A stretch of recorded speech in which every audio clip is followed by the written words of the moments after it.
The sun crept over the mountains, casting long shadows across Whispering Pines Farm. Morgan Hayes stood at the fence line, her fingers wrapped around the weathered wood as she watched Eclipse dance across the morning damp pasture.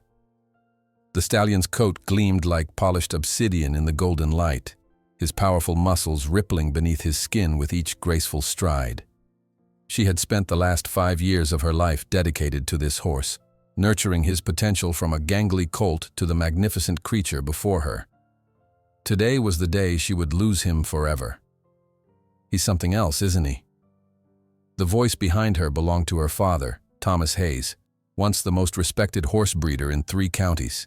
Now he was just a man drowning in debt, with calloused hands and eyes that had forgotten how to hope.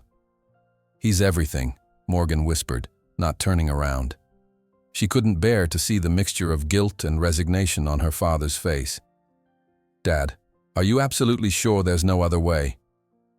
Thomas moved beside her, resting his weathered arms on the fence. His silence was answer enough. The bank had given them their final notice last week: sell the farm or lose it to foreclosure. The only asset valuable enough to clear their debts was Eclipse, the pure-blooded Frisian stallion with championship bloodlines and a show record that made buyers salivate. "We've been through this, Morgan. I've tried everything." His voice cracked slightly. "The auction house called again this morning. They're expecting him by noon." Morgan nodded, blinking back tears. She had known this day was coming for months, had tried to prepare herself for it, but the reality cut deeper than she had imagined. Eclipse wasn't just a horse to her. He represented every dream she'd ever had, every hour of work, every sacrifice. When her mother died 3 years ago, it was Eclipse who had kept her from falling apart completely. While her father retreated into grief and the farm began its slow decline, she had thrown herself into training the promising young stallion. "The transport trailer will be here in an hour," Thomas said softly. "You should say your goodbyes." As her father walked away, shoulders stooped beneath an invisible weight, Morgan climbed through the fence rails. Eclipse noticed her immediately, tossing his majestic head before trotting over. His ears pricked forward, intelligent eyes watching her with a trust that made her heart constrict painfully. "Hey, big guy," she murmured, running her hands over his muscled neck. "Today's the big day. You're going to go to that fancy auction house in Lexington, and some rich person is going to pay a fortune for you." Her voice wavered. "You'll probably live in some state-of-the-art stable with heated floors and grooms who will brush you 3 times a day." Eclipse nudged her pocket, searching for the carrots she usually brought him. Morgan laughed despite herself, fishing out the treats she'd tucked away. "You're not making this any easier, you know." As the stallion crunched happily, Morgan leaned her forehead against his neck, breathing in the familiar scent of horse and summer grass. The memories flooded back. The day her father had brought home the leggy black colt, her mother's delighted laughter as they named him, the countless hours spent training him in the ring, the blue ribbons that began accumulating on the wall of their tack room. The sound of tires on gravel pulled her from her reverie. The transport had arrived early. Morgan's stomach twisted as she clipped a lead rope to Eclipse's halter, leading him toward the barn for one last grooming. Thomas was already there, speaking with the transporter, a broad-shouldered man with a clipboard and an impatient expression. Papers were signed, instructions given. Morgan barely heard any of it as she methodically brushed Eclipse's coat to a high shine, her movements automatic after years of practice. "It's time, Morgan," her father said gently. The loading went smoothly. Eclipse had always been an easy traveler. As the ramp closed behind him, Morgan felt a part of her heart go with him. The transporter tipped his hat, climbed into the cab, and just like that, Eclipse was gone in a cloud of dust down their long driveway. Thomas placed a hand on his daughter's shoulder. "The auction's in 3 days. I've arranged for us to be there. At least we can see who buys him." Morgan nodded, unable to speak. She understood the financial necessity, but understanding didn't ease the pain. Eclipse would fetch a high price, perhaps high enough to save the farm and give them a fresh start. But at what cost? Later that evening, as the kitchen was bathed in the fading amber light of sunset, Morgan scrolled through her phone, looking at the Lexington Equestrian Auction House's website. Eclipse's listing was already generating buzz in the horse world. His pedigree, his performance record, his perfect conformation, it was all there for potential buyers to salivate over. "They're estimating he could go for over $1 million, Thomas said, peering over her shoulder at the screen. "With the bloodlines he carries and his show record, he's a once-in-a-generation find. He's worth every penny," Morgan replied, unable to keep the bitterness from her voice. "You should see the people commenting already. Arabian princes, tech billionaires, old money from Kentucky, they're all circling like sharks." Thomas sighed, settling into the chair across from her.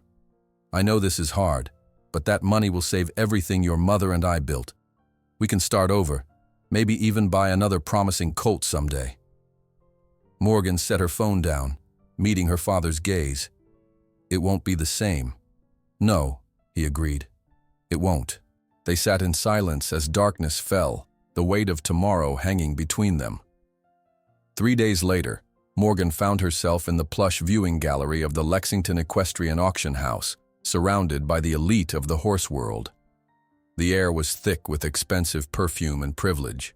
Men and women in tailored clothing sipped champagne and spoke in hushed, reverent tones about bloodlines and confirmation scores. Eclipse was lot 37, the crown jewel of the auction.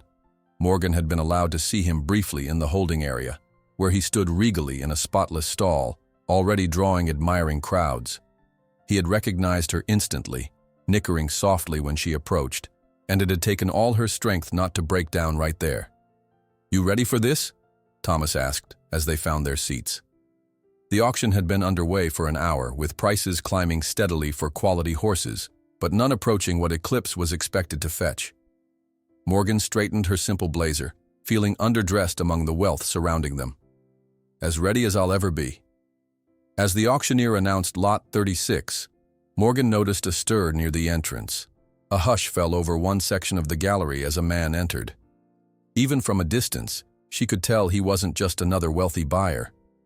There was something in the way others deferred to him, the space that cleared around him as he moved to a private box. "Who is that?" she whispered to her father. Thomas squinted, then his face paled slightly. "That's Alexander Kingsley." The name hit Morgan like a physical blow.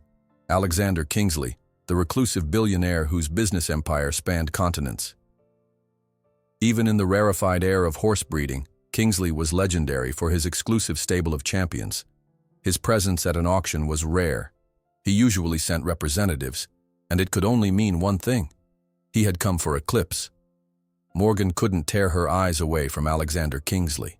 He sat alone in his private box, a slim tablet in his hands, his attention focused on whatever was displayed on the screen. Unlike most of the ostentatious buyers around him, he was dressed simply in a charcoal suit that looked expensive only to those who knew what to look for. His dark hair was cut short, his face angular and composed. He looked to be in his early 40s, though it was hard to tell from this distance. "How do you know who he is?" Morgan asked her father in a hushed voice. Thomas shifted uncomfortably in his seat. "Everyone in the industry knows Kingsley. He's bought up some of the finest breeding stock in the country over the last decade. His farm in Virginia is said to be like Fort Knox. Nobody gets in without an invitation, and those are rarer than hen's teeth." "What would he want with Eclipse?" Morgan's stomach tightened. The idea of her beloved Stallion disappearing into Kingsley's secretive operation made her feel ill. The same thing everyone else wants: his bloodlines, his conformation, his temperament. Eclipse is the complete package. Thomas placed a hand over hers. "At least with Kingsley, you know he'd be well cared for. The man spares no expense for his horses." The announcement of Lot 36 selling for $320,000 barely registered with Morgan. Her mind was racing. She had researched every potential buyer, prepared herself for all possibilities, but Kingsley's presence had blindsided her. The rumors about his operation were numerous and often contradictory. Some said he was creating the ultimate breeding program. Others that he sold his best stock privately to foreign buyers for astronomical sums. All agreed that he was intensely private and that his methods, whatever they were, produced results. "Ladies and gentlemen," the auctioneer's voice rang out, commanding immediate attention. We now present Lot 37, the exceptional Frisian Stallion, Eclipse. The massive screens around the auction house lit up with professional footage of Eclipse in motion, his black coat gleaming like liquid silk, his movements powerful yet graceful. A collective murmur of appreciation rippled through the crowd. And then he was there, led into the circular showing area by a handler in the auction house's uniform. Eclipse looked magnificent under the bright lights, his coat brushed to perfection, his presence commanding. He pranced slightly, aware of the attention, but remained controlled, a testament to Morgan's training. This remarkable 5-year-old stallion boasts an impeccable bloodline, tracing directly to the legendary Frisian sire, Midnight Commander. His dam, Whispers in the Dark, has produced 3 international champions. Eclipse himself has accumulated an impressive show record, with 17 first-place finishes in the past 2 years alone. The auctioneer continued extolling Eclipse's virtues, but Morgan barely heard him. She was watching the stallion, memorizing every detail one last time. The way his ears flicked forward when something caught his interest, the particular pattern of his gait, like he was dancing to music only he could hear, the proud arch of his neck that had taken months of patient training to perfect. We'll start the bidding at $500,000. Do I hear $500,000? Hands rose immediately. Morgan watched in a daze as the price climbed rapidly. $600,000, $750,000, $900,000. The increments grew larger as the field of bidders narrowed. At $1.2 million, only 3 remained. A woman in red, who Morgan recognized as the heiress to a hotel fortune, a silver-haired man representing a syndicate of Arabian investors, and a thin man in the corner who bid with subtle nods. Alexander Kingsley had yet to raise his hand. $1.5 million, called the woman in red, her voice confident. $1.7 million, countered the syndicate representative almost immediately. The thin man in the corner shook his head, dropping out. $1.7 million going once. Morgan held her breath. Was Kingsley not interested after all? $2 million. The voice was quiet, but carried through the suddenly silent room. All heads turned toward Kingsley's box, where he had finally raised his hand, his expression unchanged. The syndicate representative conferred hurriedly with someone via an earpiece. The woman in red bit her lip, calculating. $2.2 million, she finally said, her voice not quite as steady as before. Kingsley didn't hesitate. $2.5 million. The room erupted in whispers. Eclipse shifted nervously in the showing area, sensing the change in atmosphere. The handler soothed him with a gentle hand. The syndicate representative shook his head, defeated. The woman in red stared hard at Kingsley, who didn't acknowledge her, then reluctantly lowered her paddle. $2.5 million going once, going twice. The auctioneer paused, scanning the room for any last-minute bids. Finding none, he brought down his gavel with a decisive crack. Sold to Mr. Alexander Kingsley for $2.5 million, a new record for this auction house. Applause broke out around them, but Morgan couldn't move. $2.5 million. It was an astronomical sum, far more than they had dared hope for. It would not only save the farm but set them up comfortably for years to come. She should be ecstatic. Instead, all she felt was hollow. Eclipse was led away, disappearing through the exit doors. In the commotion that followed, Morgan noticed Kingsley rise and slip out through a private entrance, never once looking in their direction. $2.5 million, Thomas whispered beside her, his voice stunned. Morgan, do you realize what this means? We're saved. The farm, our home, everything. Morgan nodded mechanically. I need some air, she managed to say, standing abruptly. She made her way out of the row, ignoring the curious glances from those around her, and headed for the nearest exit. Outside, the late afternoon sun was warm on her face. Morgan leaned against the elegant brick facade of the auction house, trying to gather her thoughts. Eclipse was gone. He would go to Kingsley's mysterious operation, and she would likely never see him again. The farm was saved, but at what cost to her heart? Miss Hayes. The voice startled her. Morgan turned to find a woman in a sleek black pantsuit standing a few feet away. Her platinum blonde hair was pulled back in a severe bun, and she held a slim leather portfolio. "Yes? My name is Vanessa Reeves. I'm Mr. Kingsley's executive assistant." The woman's expression was professionally neutral. "Mr. Kingsley would like to speak with you, if you have a moment." Morgan blinked in surprise. "With me? Why?" "He didn't share his reasons, Miss Hayes. But I assure you, Mr. Kingsley rarely requests meetings without purpose." She gestured toward a black SUV with tinted windows parked nearby. "He's waiting in the vehicle." Suspicion immediately flared in Morgan. "I'm here with my father. I should tell him." "Of course. Mr. Thomas Hayes is welcome to join you. In fact, Mr. Kingsley anticipated that request." Vanessa offered a thin smile. "I believe your father is still inside speaking with the auction house manager about the payment details. Shall I have someone fetch him?" Morgan hesitated, her curiosity warring with caution. Why would Alexander Kingsley want to speak with them? Was there some issue with the sale? Or did he simply want to know more about Eclipse's training and care? "Yes, please find my father," she decided.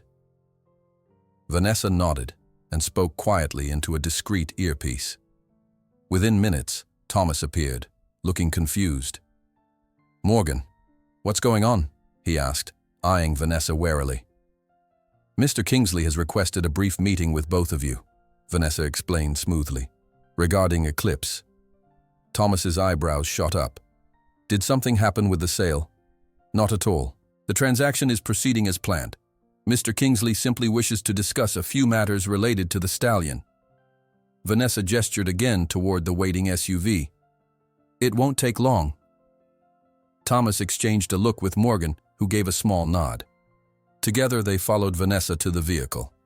As they approached, the rear door opened automatically. Inside, Alexander Kingsley sat in the spacious rear compartment, the leather upholstery making no sound as he shifted to face them. Up close, Morgan was struck by the intensity of his gaze, steel gray eyes that seemed to evaluate everything they fell upon.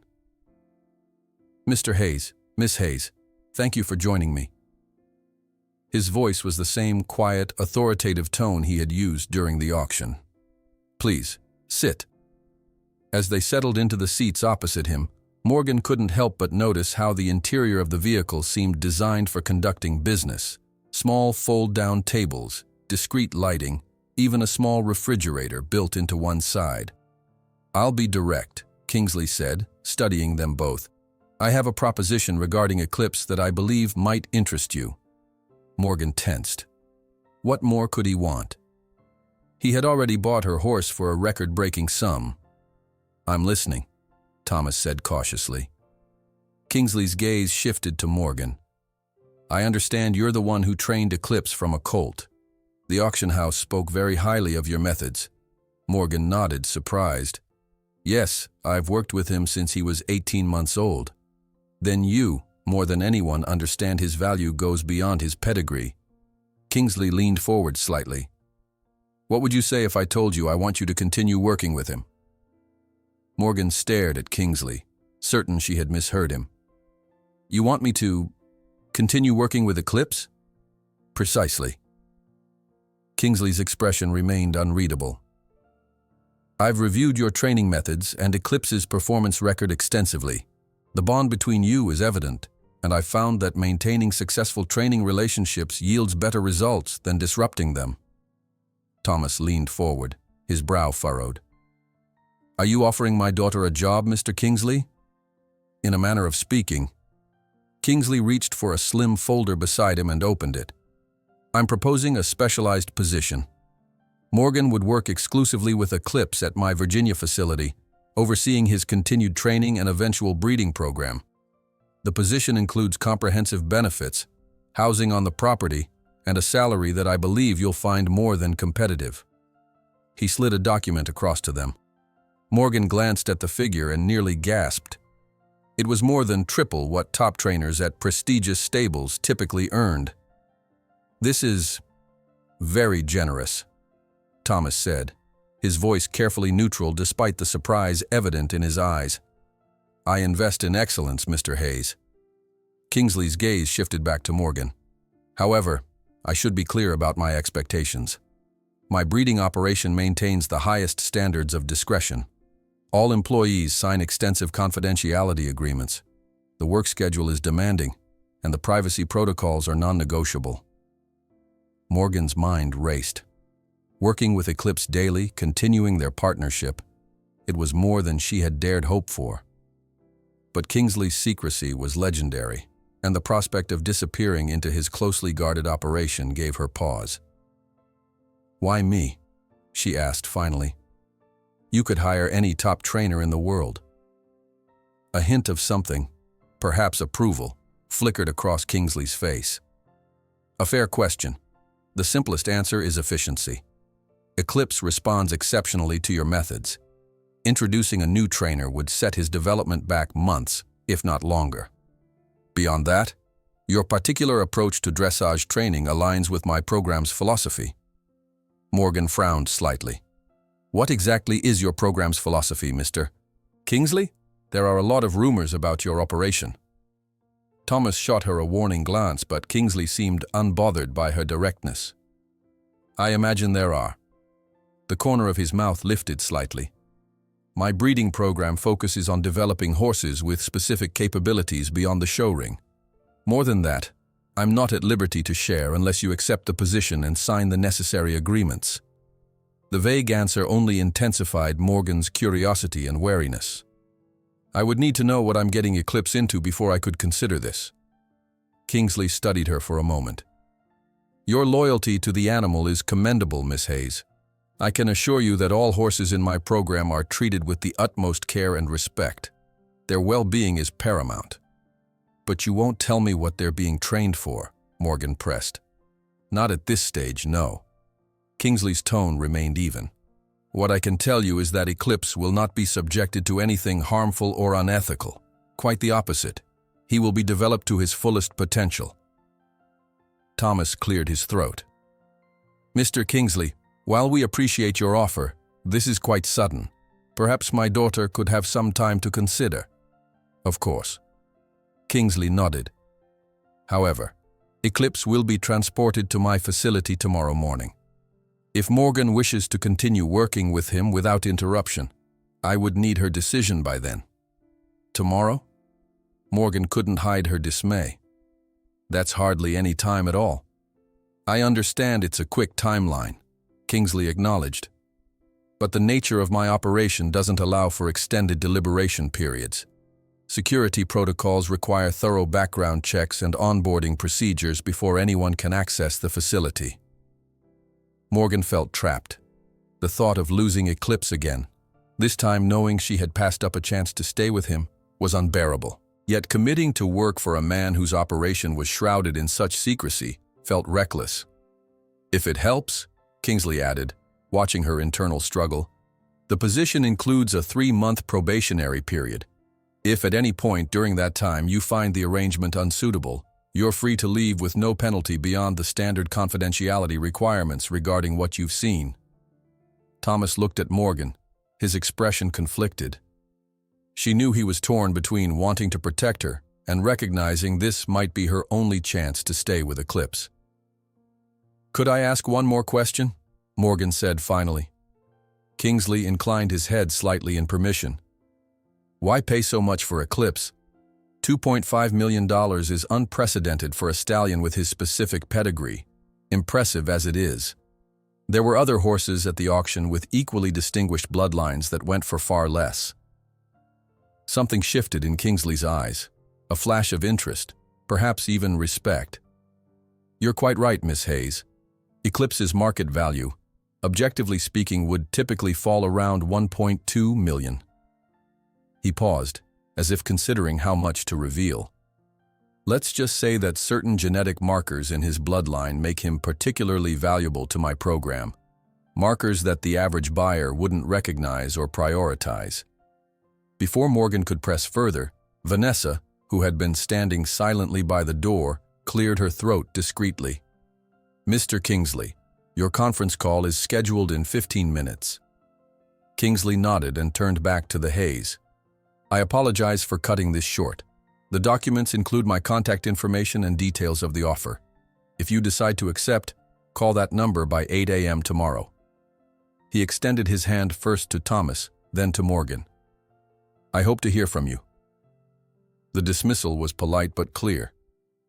As they stepped out of the SUV into the fading afternoon light, Morgan felt dazed, the weight of the decision before her almost suffocating. "Morgan," Thomas began as they walked back toward the auction house, "I know you want to stay with Eclipse, but this whole situation feels unusual." "That's putting it mildly," she muttered, clutching the folder Kingsley had given them. "Why would he pay double Eclipse's value and then offer me such an excessive salary? What aren't we being told?"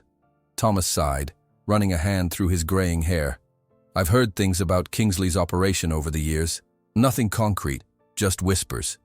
Some say he's developing some kind of specialized breeding program for therapeutic riding horses. Others think he's creating the ultimate performance horses for wealthy private clients. And some say darker things," Morgan added quietly, "like he's breeding horses for pharmaceutical testing or experimental procedures." Her father's expression darkened. "I don't believe that for a second. Kingsley's reputation with horses is impeccable. Whatever he's doing, I'd stake my life that it doesn't involve cruelty to animals." They reached their modest rental car, a stark contrast to Kingsley's luxurious SUV. As Thomas drove them back to their hotel, Morgan stared out the window, her thoughts churning. The possibility of staying with Eclipse pulled at her heart, but Kingsley's secrecy and the strangeness of the offer set off warning bells she couldn't ignore. At the hotel, they spread the documents across the small desk in Morgan's room. The employment contract was detailed and complex, with extensive confidentiality clauses that basically prevented her from discussing anything she might see or hear at Kingsley's facility. "This is more like a government security clearance than a horse trainer's contract," Morgan observed, flipping through the pages. "It's certainly thorough," Thomas agreed, adjusting his reading glasses. "But the terms themselves seem fair, generous even, aside from the secrecy." Morgan paced the small room, her mind racing. "Dad, what would you do if you were me?" Thomas looked up from the papers, his expression thoughtful. "Honestly, I'd probably take the job, at least for the probationary period. You get to stay with Eclipse, earn an exceptional salary, and if anything feels wrong, you can walk away. But what if I discover something I can't just walk away from?" The question hung in the air between them. Thomas had no answer for that. Later that night, unable to sleep, Morgan slipped out of the hotel and drove back to the auction house. Security was minimal at this hour, and she easily made her way to the stables where the sold horses were kept until transport. Eclipse was in a spacious corner stall, his head raised alertly at her approach. He nickered softly in recognition, and Morgan felt tears spring to her eyes. "Hey, big guy," she whispered, letting herself into the stall. "I've got a decision to make, and I don't know what to do." The stallion nudged her gently, his breath warm against her neck. Morgan stroked his sleek coat, finding comfort in the familiar presence. "Kingsley wants me to come work with you. Keep training you." She rested her forehead against Eclipse's neck. "But there's something strange about all of this. Why pay so much for you? What's he really planning?" Eclipse shifted, pawing at the bedding as if impatient with her indecision. "You're right," she murmured.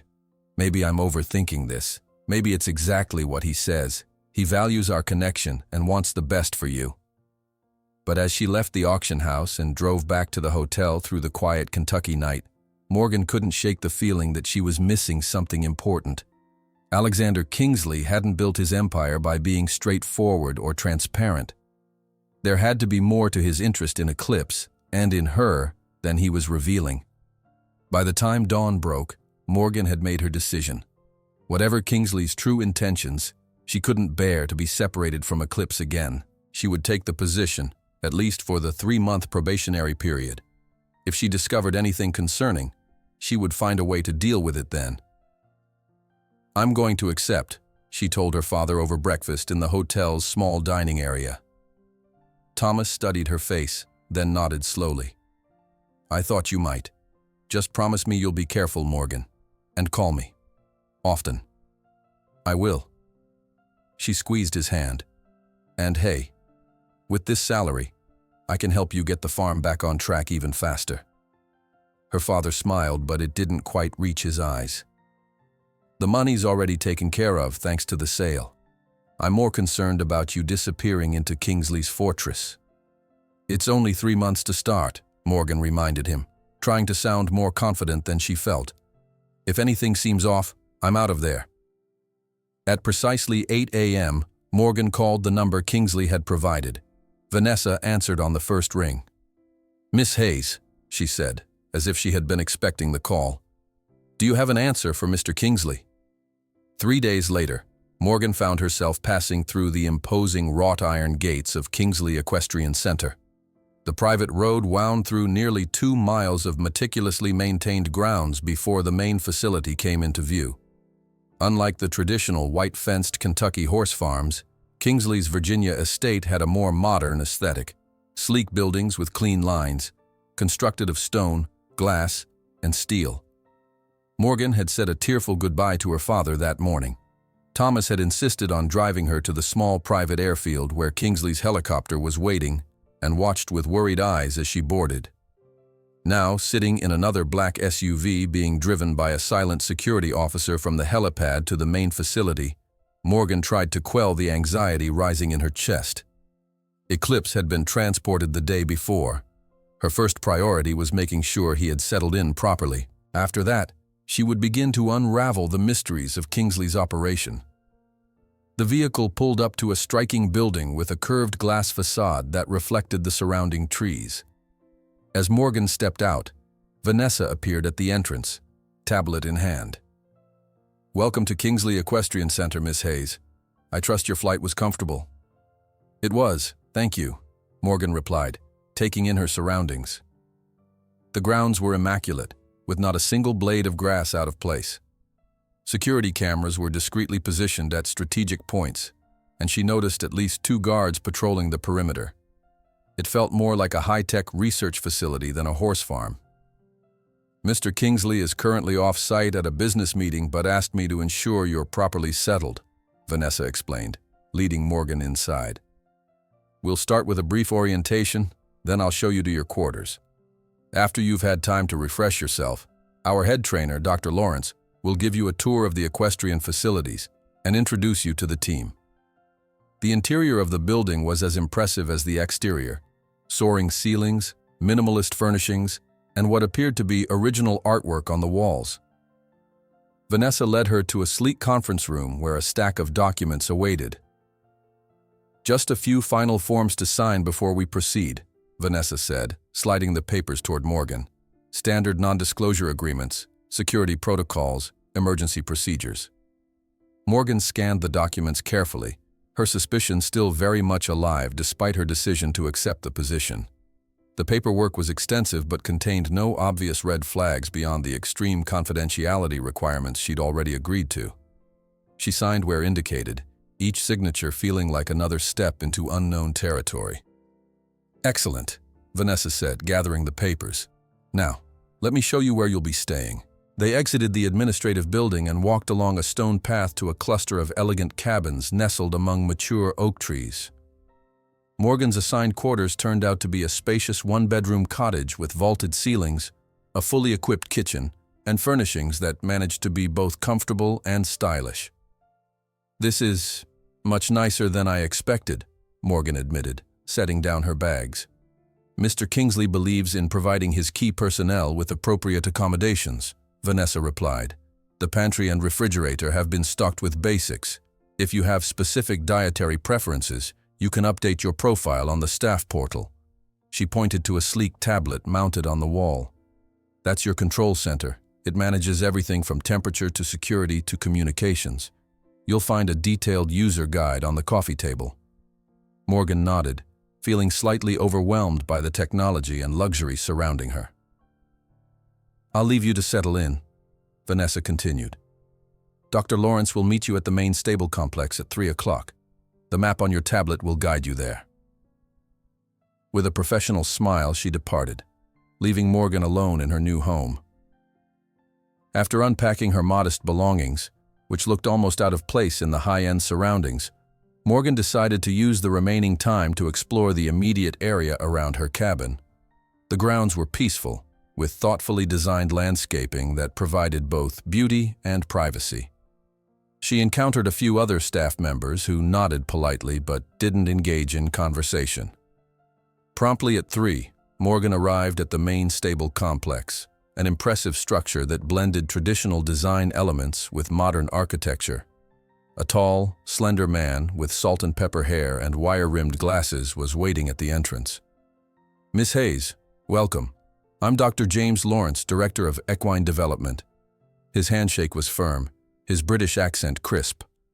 "I understand you're eager to see Eclipse." "Very much so," Morgan replied, immediately warming to the man's direct approach. "How has he settled in?" "Quite well, actually. He's an exceptionally intelligent animal." Dr. Lawrence gestured for her to follow him inside. "We've placed him in our premier stable block, which houses our most valuable breeding stock." The interior of the stable was unlike any Morgan had seen before.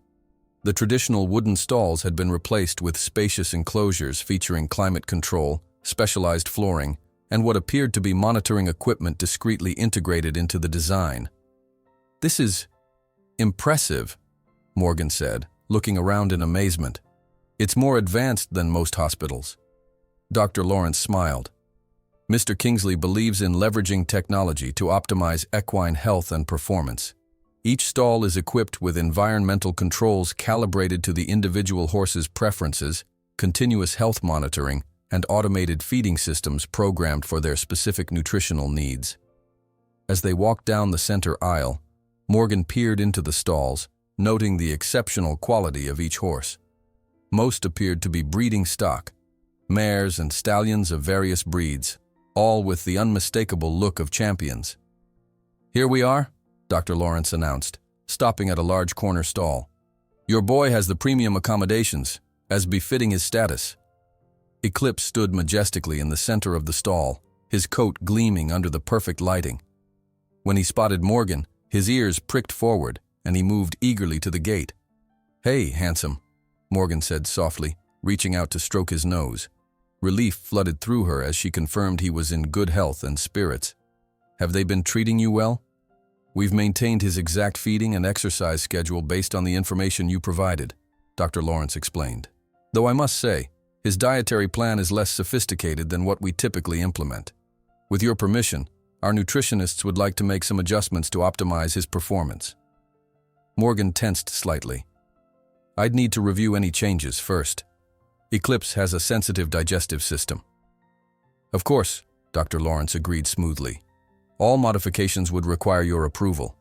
Mr. Kingsley was quite clear that you have the final say regarding Eclipse's care and training regimen." This reassurance eased some of Morgan's concerns. She continued examining Eclipse, running her hands along his legs and checking his eyes and gums. Everything seemed perfect, perhaps too perfect. "When can I begin working with him?" she asked. "Tomorrow morning," Dr. Lawrence replied. "I've scheduled you for exclusive use of Training Arena C from 7 to 10 a.m. daily. The afternoon sessions will vary depending on our breeding and assessment schedule." He consulted his tablet. "For tomorrow afternoon, we've arranged for Eclipse to undergo our standard incoming assessment, a comprehensive health screening, performance metrics evaluation, and genetic profiling." Morgan frowned. "Genetic profiling? Wasn't that done before Mr. Kingsley purchased him?" Dr. Lawrence's expression remained neutral. "Mr. Kingsley requires a more detailed analysis than what's typically available through commercial testing. Our lab performs proprietary assessments that help us better understand each horse's unique genetic potential." The vague answer reminded Morgan of Kingsley's evasiveness during their meeting. She filed away this information, determined to learn more about these proprietary assessments as soon as possible. "Now, let me show you the rest of the facility before dinner," Dr. Lawrence continued, gently steering the conversation away from genetics. The tour was both impressive and slightly unsettling. In addition to the standard features of a high-end equestrian center, multiple indoor and outdoor arenas, a hydrotherapy pool, a veterinary clinic, there were areas Dr. Lawrence pointedly did not include. Several buildings were identified simply as research facilities without further explanation, and one entire section of the property was described as restricted access with no details provided. By the time they finished the tour, Morgan's head was spinning with information and questions. She had seen enough to know that Kingsley's operation was indeed exceptional in its resources and technology, but the secrecy surrounding certain aspects only intensified her curiosity. "You'll find a detailed schedule on your tablet," Dr. Lawrence said as they returned to the main stable. "Dinner is served in the staff dining hall from 6 to 8 p.m., though you're also welcome to cook in your cabin if you prefer privacy." "Thank you for the tour," Morgan said, trying to sound casual. "I noticed there are some areas we didn't cover today." Dr. Lawrence's smile remained pleasant, but his eyes sharpened slightly. "Those areas are related to Mr. Kingsley's specialized research programs. Access is strictly limited to authorized personnel working directly on those projects. Should your role evolve to include those aspects, you would receive the appropriate clearances and training." It was another non-answer, expertly delivered. Morgan nodded, deciding not to push further for now. "I understand. I'm looking forward to starting work with Eclipse tomorrow." "Excellent. If you have any questions or concerns, don't hesitate to reach out through your cabin's communication system." With a polite nod, Dr. Lawrence departed, leaving Morgan alone with Eclipse. She stayed with the Stallion for another hour, reacquainting herself with him and checking every inch of his magnificent body for any signs of stress or mistreatment. Finding none, she finally bid him good night and made her way to the dining hall. The facility's cafeteria was as upscale as everything else, more resembling a high-end restaurant than a staff canteen. Morgan selected a simple meal and found a quiet corner table, observing the other employees. Most dined in small groups, conversing quietly. She noticed they all wore similar identification badges with different colored borders, presumably indicating their clearance levels or departments. As she ate, a young woman approached her table. "You must be Morgan Hayes," she said with a friendly smile. "I'm Dr. Ellie Chen, one of the veterinarians. Mind if I join you?" "Please do," Morgan replied, grateful for the company. Ellie set down her tray and settled across from Morgan. "So, you're the miracle worker who trained Eclipse. Everyone's been talking about you." Morgan raised an eyebrow. "Really? Why?" "It's not often Kingsley brings in an outside trainer, especially one so young." Ellie took a sip of her water. "Most of the training staff have been with him for years and came with impressive pedigrees of their own. You're something of an anomaly." "I'm starting to get that impression," Morgan admitted. "This whole place is not what I expected." Ellie laughed softly. "That's putting it mildly. I've been here 2 years and I still get lost sometimes. The place is like a maze, and half the doors won't open for my badge." Morgan leaned forward slightly. "What exactly goes on in those restricted areas?" Ellie's expression became more guarded. "Research mostly. Advanced breeding techniques, performance optimization studies, that sort of thing." She glanced around briefly before adding in a lower voice, "Look, a word of advice? Don't ask too many questions too quickly. Kingsley values discretion above almost everything else. Just focus on your horse for now, build some trust with the senior staff, and things will become clearer over time." Before Morgan could respond, her attention was drawn to a commotion at the entrance. A group of people in lab coats had entered, their serious expressions and purposeful stride creating a stark contrast to the relaxed dinner atmosphere. "Who are they?" Morgan asked, noticing how other staff members subtly moved aside for the newcomers. Ellie glanced over her shoulder and lowered her voice further. "The genetics team. They keep to themselves mostly. Work directly under Kingsley's chief scientist, Dr. Novak." As if sensing they were being discussed, one of the lab-coated figures, a stern-looking woman with closely cropped gray hair, looked in their direction. Her eyes locked with Morgan's for a brief, uncomfortable moment before she turned away. "That's Dr. Novak herself," Ellie whispered. "Not someone you want to cross." Morgan watched as the group collected their meals and disappeared through a door marked Authorized personnel only. What kind of genetics work do they do? Morgan pressed, unable to contain her curiosity. Ellie hesitated, then shrugged slightly. Performance enhancement, disease resistance, specialized traits development. Beyond that, I don't know much. My clearance doesn't extend to their labs. She changed the subject. So, when do you start working with Eclipse? The following morning, Morgan arrived at Training Arena C well before her scheduled 7 o'clock session. The facility was already humming with activity despite the early hour. Grooms moving efficiently between stables, maintenance staff checking equipment, security personnel patrolling with alert eyes. It reminded her of a perfectly choreographed dance, each person knowing their exact role and performing it with precision. Eclipse was already waiting in the preparation area, immaculately groomed and outfitted with the finest tack Morgan had ever seen. A young groom stood beside him, clipboard in hand. "Good morning, Miss Hayes," the groom said with a polite nod. "My name is Tyler. I've been assigned as Eclipse's primary groom." "Nice to meet you, Tyler," Morgan replied, running an appreciative hand over Eclipse's gleaming coat. "You've done an excellent job with him." "Thank you, ma'am. I followed the care instructions you provided to the letter." Tyler handed her the clipboard. "Here's his morning health report. All vitals are normal, and he's been fed according to your specifications." Morgan scanned the detailed report, impressed by the thoroughness. It included everything from Eclipse's temperature and heart rate to his water consumption and stool consistency. At the bottom was a section labeled Behavioral Notes, with observations about his mood and responsiveness. "This is remarkably detailed," she commented. "Standard procedure for all Kingsley bloodstock," Tyler explained, "but especially for the Priority 1 horses like Eclipse." "Priority 1?" Morgan asked, leading Eclipse toward the arena entrance. "The highest classification in Mr. Kingsley's program. Only about 15 horses on the property hold that designation." Tyler opened the gate for them. "It means they receive enhanced monitoring, specialized care protocols, and their data is reviewed directly by Dr. Novak and Mr. Kingsley." Morgan filed away this information as she entered the arena. Like everything else at the facility, it was state-of-the-art, perfect footing, ideal lighting, and what appeared to be sophisticated monitoring equipment positioned discreetly around the perimeter. "Will you be needing anything else, Miss Hayes?" Tyler asked. "No, thank you. I'd like some privacy for this first session."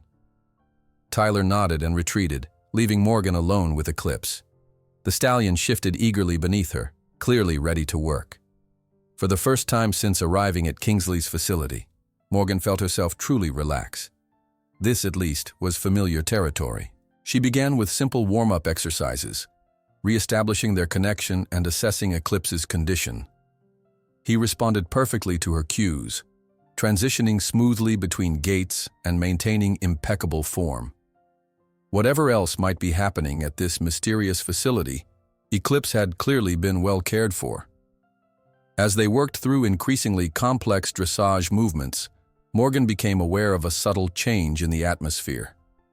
Glancing toward the observation area, she noticed several figures had gathered to watch.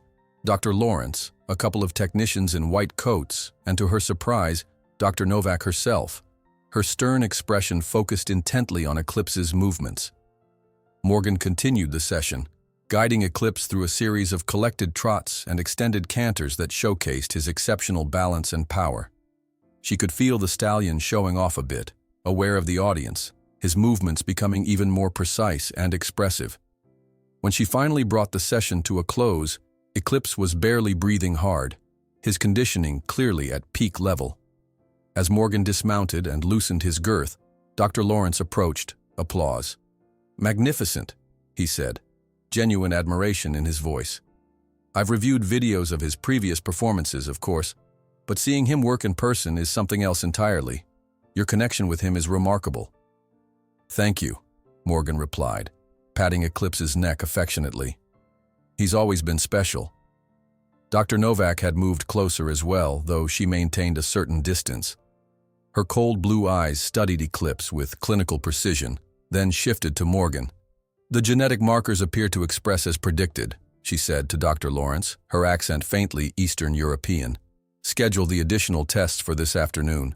I want comprehensive data before the conference call with Mr. Kingsley." Without acknowledging Morgan directly, she turned and strode from the arena, white coat flapping behind her like wings. "You'll have to excuse Dr. Novak," Dr. Lawrence said with a small smile. "She's brilliant but lacks certain social graces. She's very excited about Eclipse's potential." "What genetic markers was she referring to?" Morgan asked, keeping her tone casual as she began cooling Eclipse down. Dr. Lawrence hesitated briefly. "Eclipse possesses certain rare genetic sequences that our research team is particularly interested in. It's part of why Mr. Kingsley was so determined to acquire him." Seeing Morgan's expression, he added, "I assure you it's nothing concerning. Quite the opposite. These markers are associated with exceptional intelligence, trainability, and physical capability." Morgan wanted to press further, but something in Dr. Lawrence's manner suggested the conversation was closed for now. Instead, she focused on practical matters. "What tests are scheduled for this afternoon?" "Standard performance assessments," he replied smoothly. "Cardiopulmonary function, muscle efficiency, cognitive response patterns. Nothing invasive, I promise you. Eclipse won't experience any discomfort." Morgan nodded, though her unease remained. "I'd like to be present for these tests." "Of course. They're scheduled for 2 p.m. in the assessment center. Tyler will bring Eclipse over once he's had adequate rest." Dr. Lawrence checked his watch. "Speaking of which, it's nearly time for your orientation session with our breeding program coordinator. She'll be waiting for you in conference room B after you've returned Eclipse to his stall." The morning passed in a blur of information. The breeding program coordinator, a forthright woman named Dr. Gabriela Rodriguez, walked Morgan through Kingsley's sophisticated approach to selective breeding. The technical details were impressive, but Morgan noticed that, like Dr. Lawrence, Dr. Rodriguez was careful to speak only in generalities when it came to the program's specific goals. "Eclipse will not begin active breeding duties for at least 6 months," Dr. Rodriguez explained. "Mr. Kingsley insists on an extensive preparation period to ensure optimal genetic expression and compatibility." "Compatibility with what?" Morgan asked. "Which mares has Mr. Kingsley selected for him?" "That decision hasn't been finalized," Dr. Rodriguez replied. "We're still analyzing genetic compatibility profiles for our Priority 1 mares. It's a complex process involving multiple factors beyond traditional pedigree considerations." By lunchtime, Morgan's head was swimming with information, but she felt no closer to understanding what made Eclipse so valuable to Kingsley. She ate quickly in the cafeteria, keeping to herself, then used her free hour to call her father. "How are things at the farm?" she asked once they'd exchanged greetings. "Coming along," Thomas replied, his voice tinny through the connection. "The bank cleared all the liens yesterday. I've hired a crew to start repairs on the north fence and the old stable roof." "That's great, Dad." Morgan moved to the window of her cabin, looking out at the immaculate grounds of Kingsley's operation. "Things here are interesting." "How so?" Her father's tone sharpened slightly. "The facility is incredible, like nothing I've ever seen, but there's something odd about it all.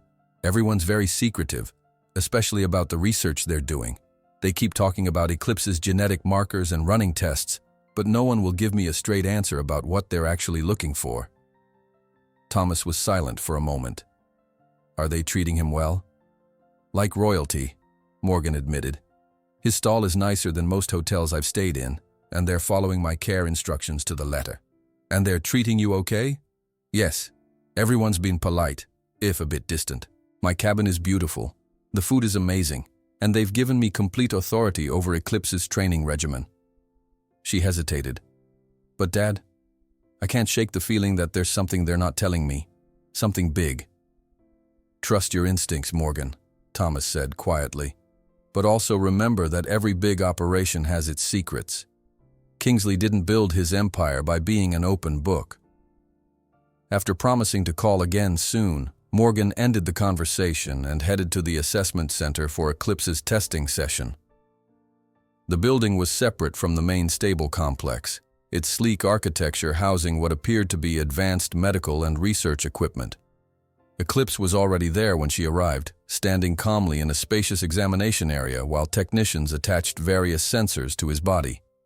Dr. Lawrence oversaw the process, making notes on a tablet. "Ah, Morgan, excellent timing," he said as she entered. "We're just preparing for the initial assessments.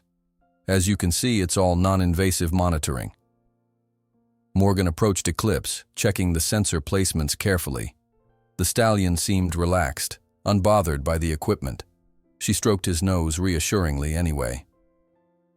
"What exactly are you measuring?" she asked, eyeing the complex array of screens and equipment surrounding them. "Multiple parameters," Dr. Lawrence explained, gesturing to the monitors. "Cardiopulmonary function under varying stress levels, neural response patterns, metabolic efficiency, musculoskeletal performance metrics, essentially creating a comprehensive physiological profile." A technician approached with what looked like a specialized helmet fitted with additional sensors. "This is for the cognitive mapping portion," he explained. "It measures brain activity patterns during different types of stimulation and problem-solving tasks." Morgan frowned. "Problem-solving tasks? What does that have to do with his performance as a dressage horse or breeding stallion?" Dr. Lawrence and the technician exchanged a brief glance. "Intelligence correlates strongly with trainability and adaptability," Dr. Lawrence said. "Mr. Kingsley's program places high value on cognitive capacity across all disciplines." The testing proceeded methodically, with Eclipse first walking, then trotting on a high-tech treadmill while the sensors captured data. Throughout the process, Morgan noticed Dr. Novak watching from an observation room above, her expression intent as she studied the readings appearing on multiple screens. The cognitive assessment was particularly interesting. Eclipse was presented with a series of increasingly complex puzzles involving hidden treats. Morgan had known he was smart. She'd experienced his problem-solving abilities during training, but even she was impressed by how quickly he navigated the challenges. After the final test, Dr. Novak emerged from the observation room and approached Dr. Lawrence, speaking in a low voice that Morgan strained to overhear. "Exceeded projections in neural plasticity and problem-solving efficiency," Dr. Novak was saying. "The EKNP7 marker expression is particularly strong. Schedule the advanced panel for next week and add him to the Phase 2 candidate list." Dr. Lawrence nodded, then noticed Morgan watching them.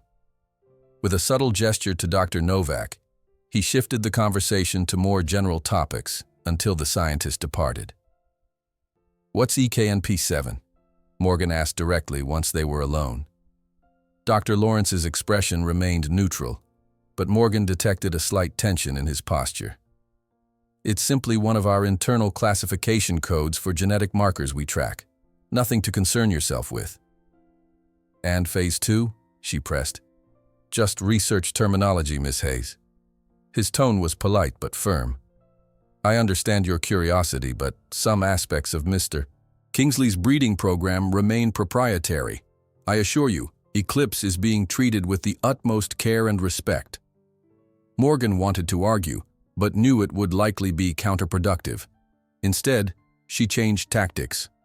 "When will Mr. Kingsley be returning to the facility?"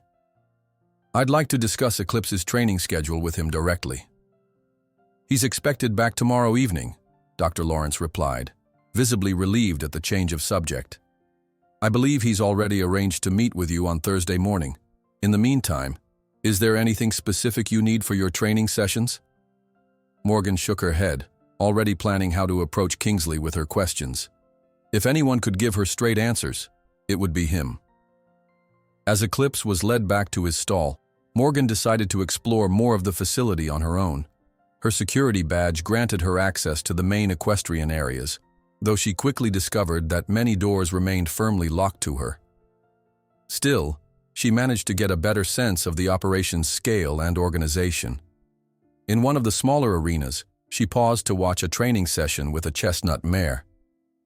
The trainer was working on what appeared to be advanced behavioral conditioning, using a system of lights and sounds to guide the horse through complex patterns. Morgan had never seen training methods quite like it. "Fascinating, isn't it?" a voice said beside her. Morgan turned to find a man in his late 30s with kind eyes and a slight limp observing the session alongside her. Unlike most staff, He wasn't wearing any visible identification.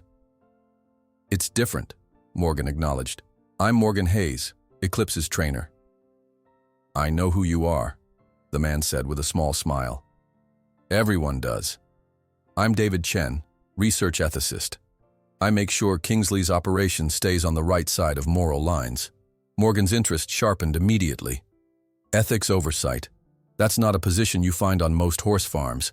David's smile widened. "This isn't most horse farms, as you've no doubt noticed by now." "No, it certainly isn't," Morgan agreed, "though I'm still trying to figure out exactly what it is."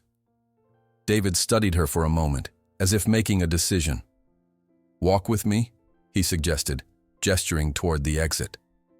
Morgan followed David out of the arena into the crisp afternoon air. They walked in silence for a few minutes, taking a path that led away from the main buildings toward a small duck pond surrounded by weeping willows. It seemed designed as a place for quiet reflection, and Morgan noticed there were no visible security cameras, a rarity on the property. "I imagine you have questions," David said finally, leaning against the wooden railing that encircled the pond. "More than I can count," Morgan admitted. "Everyone here speaks in riddles and half-truths. I'm beginning to feel like I've walked into some kind of spy novel." David chuckled. "It does have that atmosphere, doesn't it? The secrecy is partly habit, partly necessity. Kingsley's work pushes boundaries, not illegal boundaries," he added quickly, seeing Morgan's expression, "but boundaries of what's possible, what's been done before. That kind of innovation attracts industrial espionage, hence the security and compartmentalized information." "What exactly is Kingsley doing here?" Morgan asked directly. "What makes Eclipse so special that he paid more than double his market value?" David considered her for a long moment. "I can't tell you everything, partly because I don't know everything myself, and partly because some information is restricted even from me until certain phases are complete. But I can give you the broad strokes if you're sure you want to know." "I'm sure," Morgan said firmly. "Eclipse is my responsibility. I need to understand what I've gotten him into." David nodded, his expression turning serious. "Alexander Kingsley isn't just breeding champion horses. He's developing what he calls adaptive intelligence in equines, horses with cognitive abilities far beyond what's been thought possible. His ultimate goal is to create equine partners capable of complex problem-solving, intuitive response to human needs, and even some forms of independent decision-making." Morgan frowned. "That sounds like something out of science fiction." 20 years ago it would have been, David agreed. But recent advances in understanding animal cognition, coupled with targeted genetic selection and specialized training protocols, have made it possible to enhance natural equine intelligence in remarkable ways. Kingsley has been working on this for over a decade, carefully selecting breeding stock with specific genetic markers associated with advanced cognitive development. "And Eclipse has these markers?" Morgan asked, thinking of Dr. Novak's comments about EKNP7. "Not just some of them. According to Dr. Novak, he has an exceptionally high concentration of the most promising markers, particularly the ones related to neural plasticity and intuitive learning. His bloodline carries genetic sequences that Kingsley's team has been trying to isolate and concentrate for years." David's expression grew more animated as he spoke. "In layman's terms, Eclipse has the genetic potential to be one of the most intelligent horses ever bred." Morgan thought about Eclipse's quick learning, his almost uncanny ability to anticipate her commands during training, the way he seemed to analyze and solve problems that stymied other horses. She had always known he was special, but this went far beyond her understanding. "Why?" she asked finally. "What's the purpose of breeding super-intelligent horses?" David smiled slightly. "That's the key question, isn't it? And the answer depends on who you ask." He glanced around, confirming they were still alone. "Kingsley's official position is that these enhanced intelligence horses will revolutionize therapeutic riding programs, search and rescue operations, police work, any field where the horse's ability to interpret and respond to complex situations would be valuable, and that is part of the program." "But not all of it," Morgan guessed, noting his careful phrasing. "No," David confirmed. "There's another aspect, one that fewer people are aware of." Kingsley believes these horses could serve as a kind of bridge, I suppose you could say, between humans and artificial intelligence systems. Morgan stared at him, bewildered. I don't understand. It's complicated, David acknowledged. The simplified version is that horses have evolved alongside humans for thousands of years. They have an innate ability to read human emotions and respond appropriately, something even the most advanced AI struggles with. Kingsley theorizes that enhanced intelligence horses could serve as intermediaries, helping translate human emotional and social cues into data that AI can process more effectively. That sounds... Morgan struggled to find the right word. Bizarre? Visionary? Ethically questionable? David suggested. It's all of those things, which is why someone like me is necessary. I ensure that throughout this process, the horse's well-being remains paramount. No horse in this program is subjected to anything harmful or distressing, regardless of its research value. Morgan tried to process what she was hearing. It was simultaneously fascinating and unsettling. And my role in all this? Why bring me in specifically? Because of your connection with Eclipse, David said simply. The enhanced intelligence Kingsley is developing isn't just about raw cognitive capacity. It's about relationship, about the horse's ability to connect deeply with humans. Eclipse has formed an exceptional bond with you. That bond is as valuable to the research as his genetic makeup. They fell silent as a pair of scientists walked by on a nearby path, nodding politely before continuing their conversation about data analysis. Once they were out of earshot, Morgan turned back to David. Why are you telling me this? Won't you get in trouble? David's expression turned wry. Probably. But I've always believed that people deserve to know what they're part of, especially when it involves something they care about deeply. He paused. Also, I've been watching you since you arrived. You're observant, discreet, and genuinely concerned about Eclipse's welfare. Those are qualities we need more of around here. Morgan absorbed this, then asked the question that had been gnawing at her since the auction. The price Kingsley paid for Eclipse, $2.5 million for a horse objectively worth half that. Was it just because of these genetic markers? David's hesitation was brief but noticeable. That was the primary factor, yes. But not the only one, Morgan pressed. David sighed. You don't miss much, do you? No, not the only factor. There was a competing interest in Eclipse, another organization that has been tracking the same genetic lines Kingsley has been developing. They sent representatives to the auction with instructions to acquire him at any cost. Who? I don't know specifics, David admitted. It's referred to internally as the Foundation, but details about them are closely guarded. What I do know is that Kingsley considers them rivals with questionable ethics. He was determined that Eclipse wouldn't fall into their hands. Morgan thought about the auction, trying to identify who might have represented this mysterious foundation. The syndicate of Arabian investors, perhaps, or someone else she hadn't even noticed. Is Eclipse in danger from these people? She asked, alarm rising in her chest. Not here, David assured her. Kingsley's security is exceptional, and the Foundation operates through legal channels, albeit aggressive ones. But it's another reason for the secrecy surrounding this place. Industrial espionage in the biotech field is rampant, and the potential applications of this research are worth billions.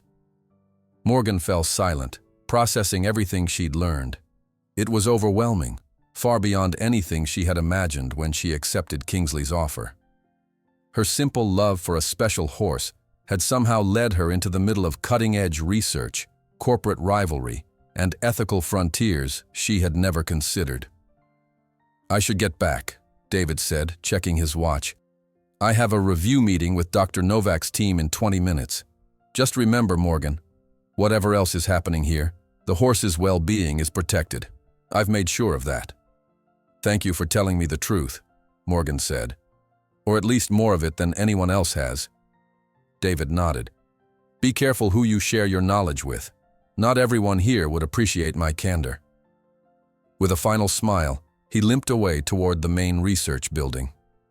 Morgan remained by the pond, watching the ducks glide serenely across the water, oblivious to the complex human concerns swirling around them. Her mind raced with questions and implications: enhanced equine intelligence, genetic markers, competing organizations. It was like something from a thriller novel, not the horse world she had grown up in. Eventually, she made her way back to the stables, drawn by the desire to see Eclipse again. He greeted her with his usual gentle nicker, pushing his nose against her shoulder. Looking into his intelligent eyes, Morgan wondered just how much he understood, how much potential lay within his magnificent head. "What secrets are you hiding in there, big guy?" she murmured, stroking his forehead. Tyler appeared with Eclipse's evening feed, nodding respectfully to Morgan. "Evening, Miss Hayes. Will you be needing anything for Eclipse tonight?" "No, thank you, Tyler. I just wanted to check on him before dinner." Morgan watched as the groom efficiently prepared Eclipse's meal, noticing the careful measurements and supplements that went into the specialized feed. "He's a special one, isn't he?" Tyler commented, following her gaze to the stallion. "The techs say his test results are off the charts. Never seen Dr. Novak so excited about a new acquisition." "What do you know about the research being done here?" Morgan asked carefully, testing the waters. Tyler shrugged. "Not much beyond what I need to do my job. I know they're breeding smarter horses, and I know Eclipse is considered prime stock for the program. Beyond that, it's above my pay grade." He smiled apologetically. "I just make sure they're well fed, properly groomed, and happy." Morgan nodded, unsurprised. The compartmentalization David had mentioned was clearly effective.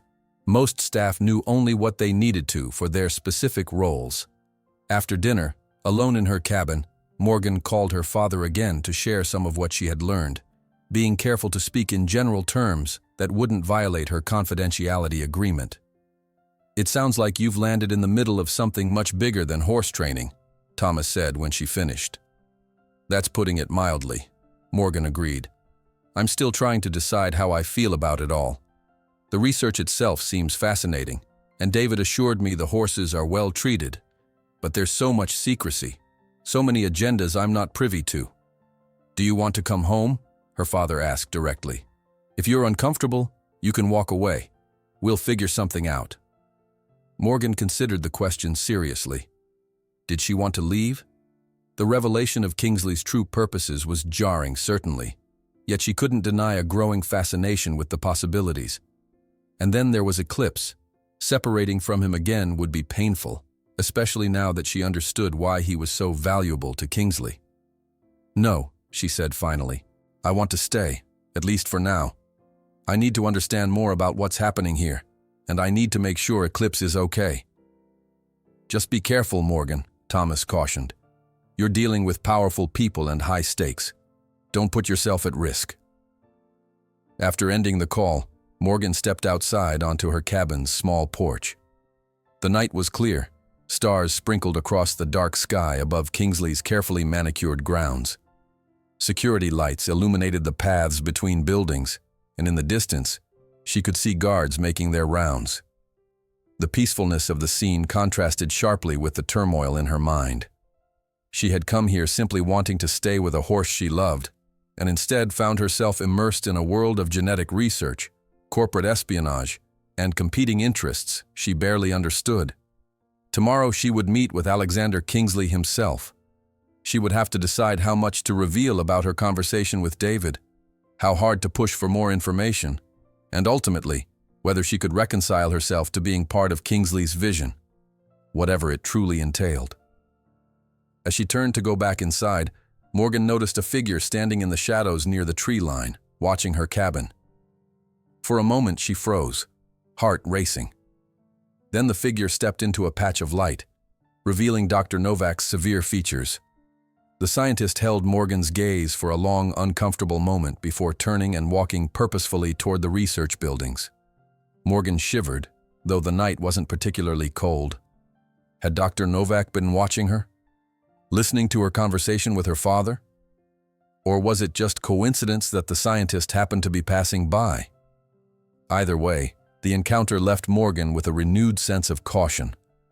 Whatever was happening at Kingsley Equestrian Center, she was now irrevocably part of it. The only question was whether she would be a passive participant or take a more active role in uncovering the full truth. With one last look at the star-filled sky, Morgan retreated into her cabin and locked the door behind her. Alexander Kingsley's office occupied the entire top floor of the administrative building, with floor-to-ceiling windows offering panoramic views of the sprawling facility. Morgan was escorted there promptly at 9 the next morning by Vanessa, who had reappeared as silently and efficiently as she had vanished upon Morgan's arrival. "Mr. Kingsley is just finishing a call," Vanessa explained, leading Morgan into a spacious waiting area. "He'll be with you shortly. Would you like coffee?" Morgan declined politely, too nervous to consider adding caffeine to her already jangling nerves. She had spent much of the night planning this conversation, weighing how direct to be, how much to reveal about her conversation with David, and what questions to prioritize. The waiting area was decorated with the same understated elegance that characterized the rest of the facility. Leather furniture in warm earth tones, original artwork depicting horses in various disciplines, and subtle lighting that highlighted architectural features without being harsh. One wall was devoted entirely to awards and recognition, both for Kingsley himself and for horses bred in his program. Morgan was studying a particularly impressive display of international championships when the door to the inner office opened and Alexander Kingsley emerged. "Miss Hayes," he said, extending his hand, "I apologize for the delay. International business calls rarely respect local schedules." "No problem at all, Mr. Kingsley," Morgan replied, noting how his presence seemed to subtly command the space around him. In person, he was taller than she remembered from the auction, his movements precise and deliberate. "Please come in." He gestured toward his office. "Vanessa, hold my calls unless it's Beijing." The inner office was surprisingly minimalist given Kingsley's wealth and status. A large desk of polished walnut dominated one end, while a comfortable seating area occupied the other. The spectacular view served as the primary decoration, complemented by a few carefully chosen pieces of equestrian art and a single bookshelf filled with leather-bound volumes. "I trust you're settling in well?" Kingsley asked, indicating for Morgan to take a seat in one of the leather armchairs. He chose another opposite her rather than retreating behind his desk, a gesture that struck Morgan as deliberately egalitarian. "Yes, thank you. The facilities are impressive." "And Eclipse. Dr. Lawrence tells me his initial assessments exceeded expectations." Morgan nodded. "He's adapting well. The care he's receiving is exceptional." "I'm pleased to hear it."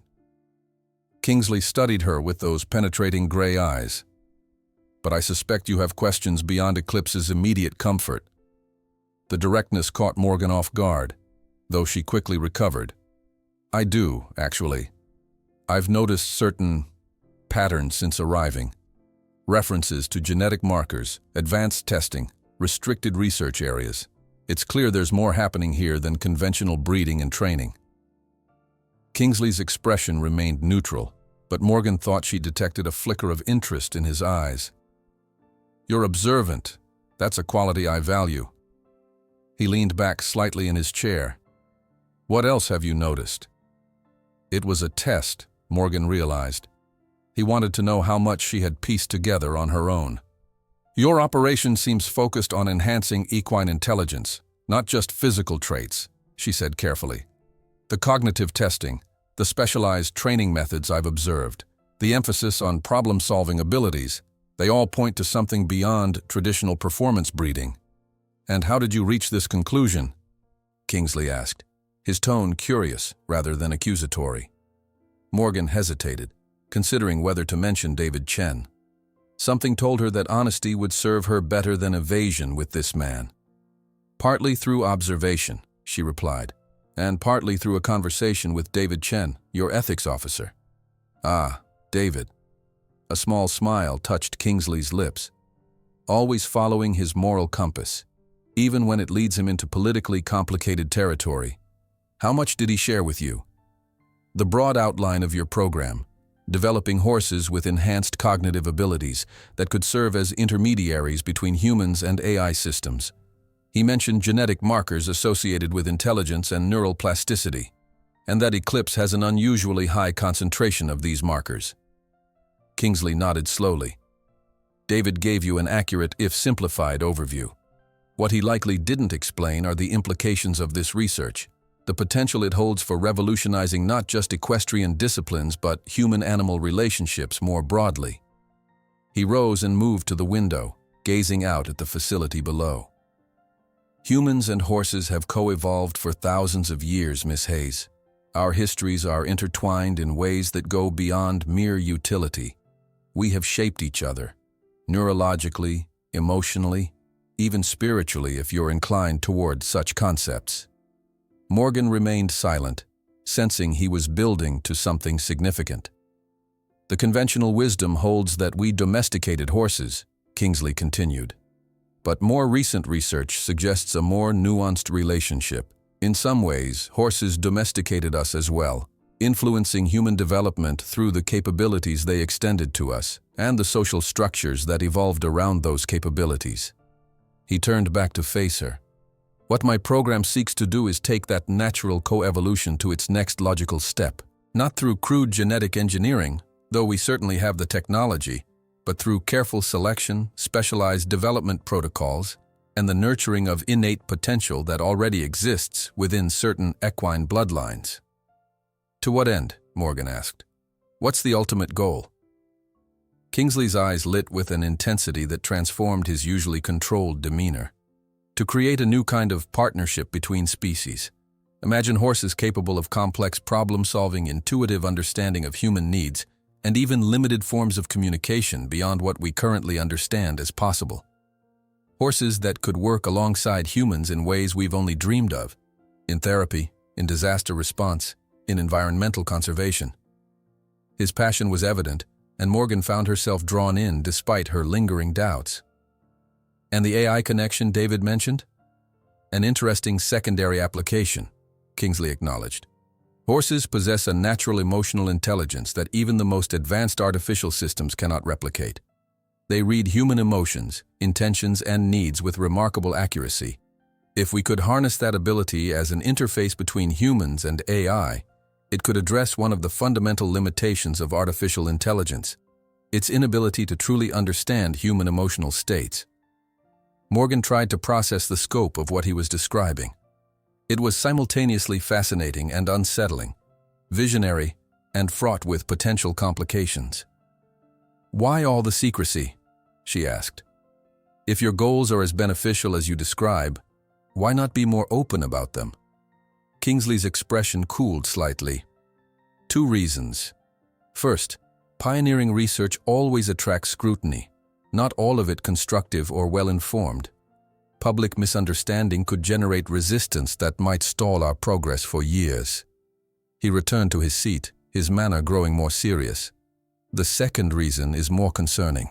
We are not the only organization pursuing this line of research, and our competitors do not share our ethical framework or long-term vision. The Foundation, Morgan said, recalling David's mention of Kingsley's rivals. A flash of surprise crossed Kingsley's face before his composure returned. David has been quite forthcoming, I see. Yes, the organization we refer to as the Foundation has similar technical capabilities, but very different intentions for the application of enhanced equine intelligence.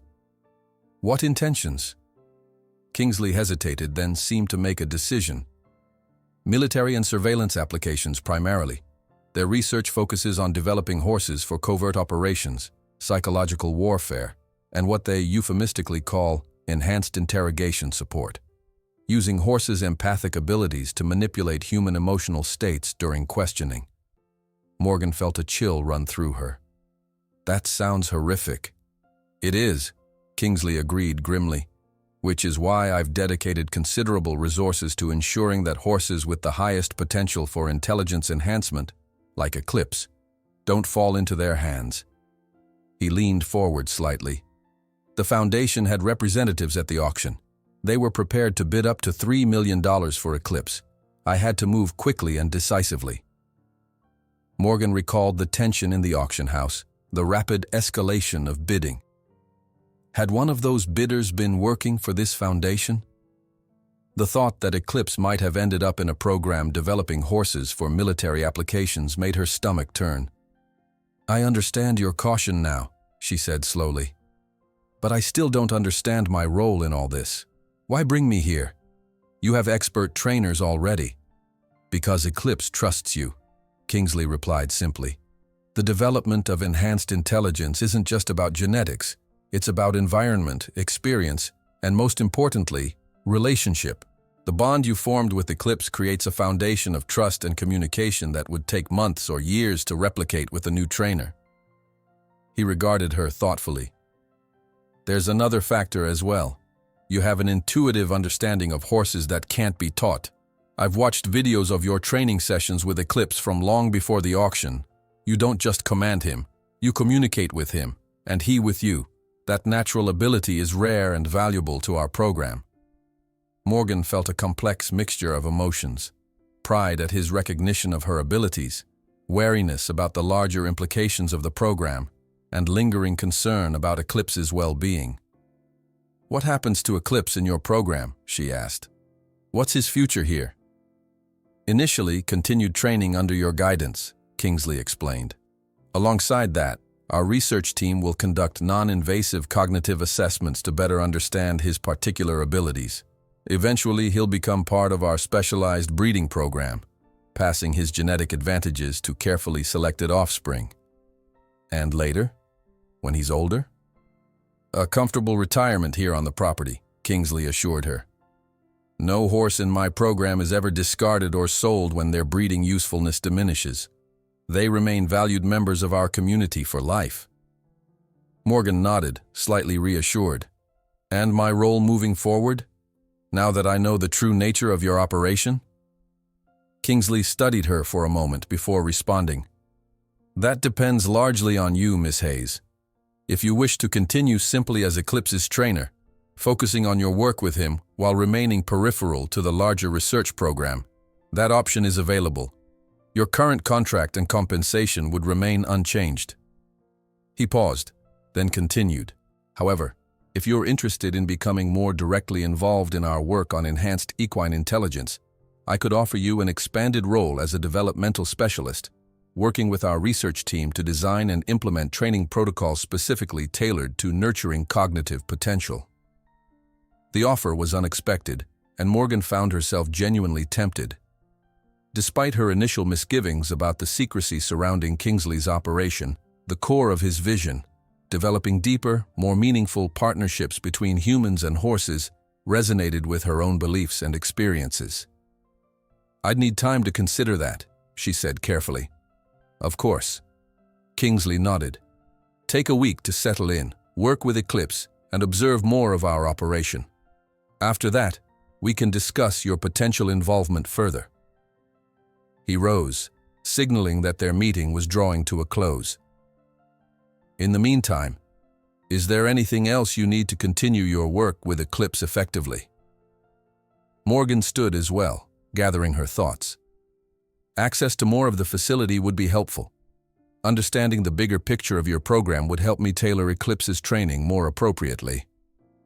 I'll arrange for your security clearance to be upgraded, Kingsley agreed readily. Dr. Lawrence can provide a more comprehensive tour of our research areas tomorrow, if that suits your schedule. That would be perfect, thank you. As they walked toward the door, Kingsley added, One last thing, Miss Hayes. While I appreciate your direct approach and value transparency where possible, I must emphasize the importance of discretion regarding our work here. Not everyone shares our vision or understands its implications. The security measures in place protect not only our research, but the horses themselves from those who might exploit them for less benevolent purposes. Morgan recognized the gentle warning beneath his courteous tone. I understand, Mr. Kingsley. I won't betray your trust. His smile was brief but genuine. I believe you won't. That's precisely why you're here. As Vanessa escorted her back to the elevator, Morgan's mind was racing. The conversation had answered many of her questions, but raised new ones as well. Kingsley's vision was compelling, even inspiring in some ways, but the high-stakes competition with this mysterious foundation, the military implications, the secrecy, it all felt far removed from the simple joy of working with horses that had defined her life until now. And yet, She couldn't deny the excitement stirring within her at the possibilities Kingsley had described. Enhanced communication between horses and humans. Deeper, more meaningful partnerships across species. These were dreams she had harbored in some form since childhood, never imagining they might be scientifically pursued. As the elevator descended, Morgan made a decision. She would remain cautious, continuing to gather information and assess the ethical implications of Kingsley's program. But she would also approach the opportunity with an open mind. If his goals were as he described them, and if the horse's well-being truly remained paramount, then perhaps this strange turn her life had taken wasn't a detour, but a destination she hadn't known to seek.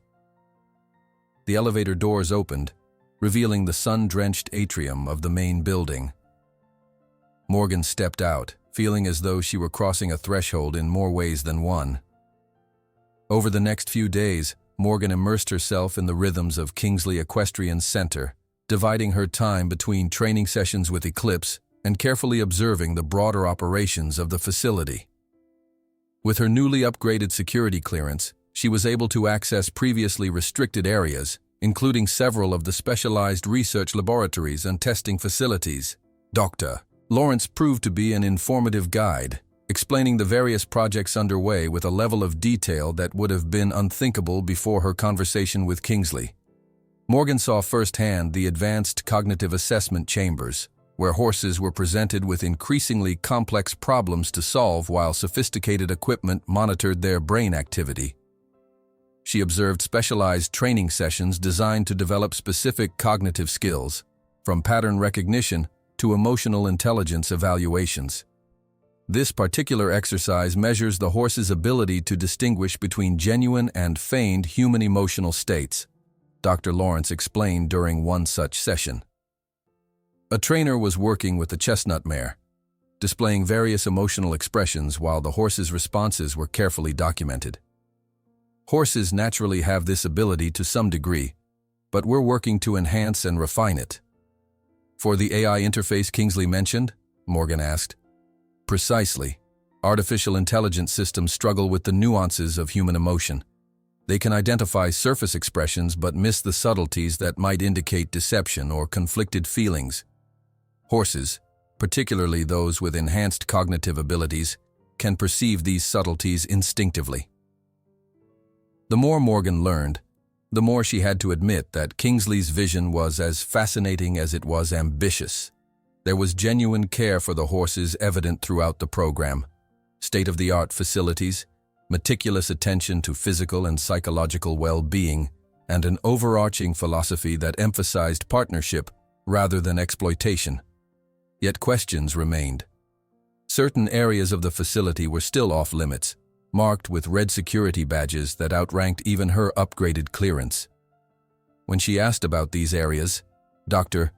Lawrence's explanations became vague once again, citing specialized developmental protocols and advanced genetic research without specific details.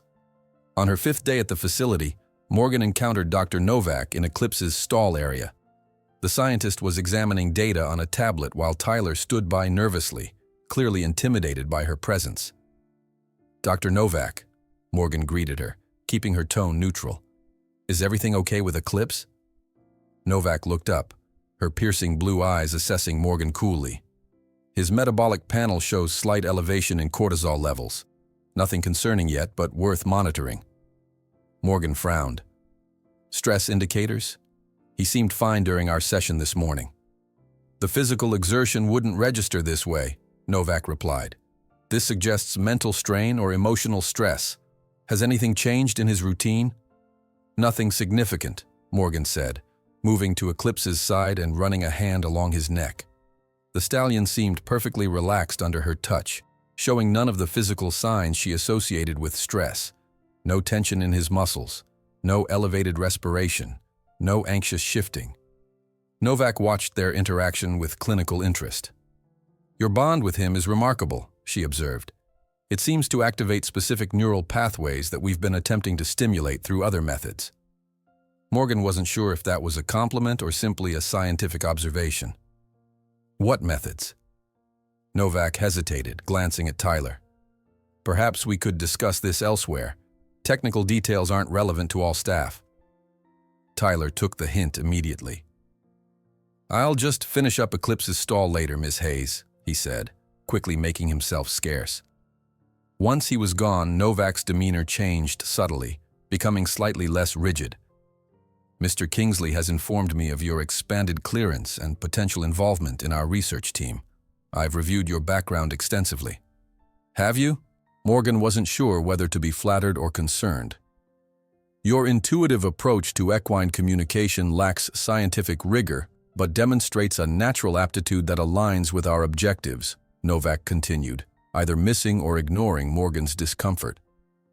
"With proper training in our methodologies, you could make significant contributions to the program." "Thank you, I think," Morgan replied cautiously. "But you still haven't answered my question about the methods you're using to stimulate these neural pathways." Novak studied her for a moment, then seemed to reach a decision.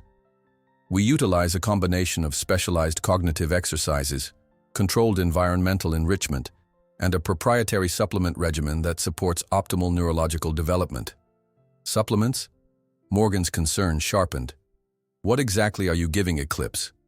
"Nothing harmful," Novak assured her, though her clinical tone did little to alleviate Morgan's worry. "The formulation includes omega fatty acids, specific amino acid complexes, and plant-derived compounds that have demonstrated efficacy in promoting neural plasticity and cognitive function." "I should have been informed before any supplements were administered," Morgan said firmly. "The nutrition protocols were included in the care documentation you approved upon arrival," Novak countered. "Perhaps not in explicit detail, but the general approach was outlined." Morgan recalled skimming through pages of technical specifications, focusing primarily on Eclipse's exercise regimen and basic diet.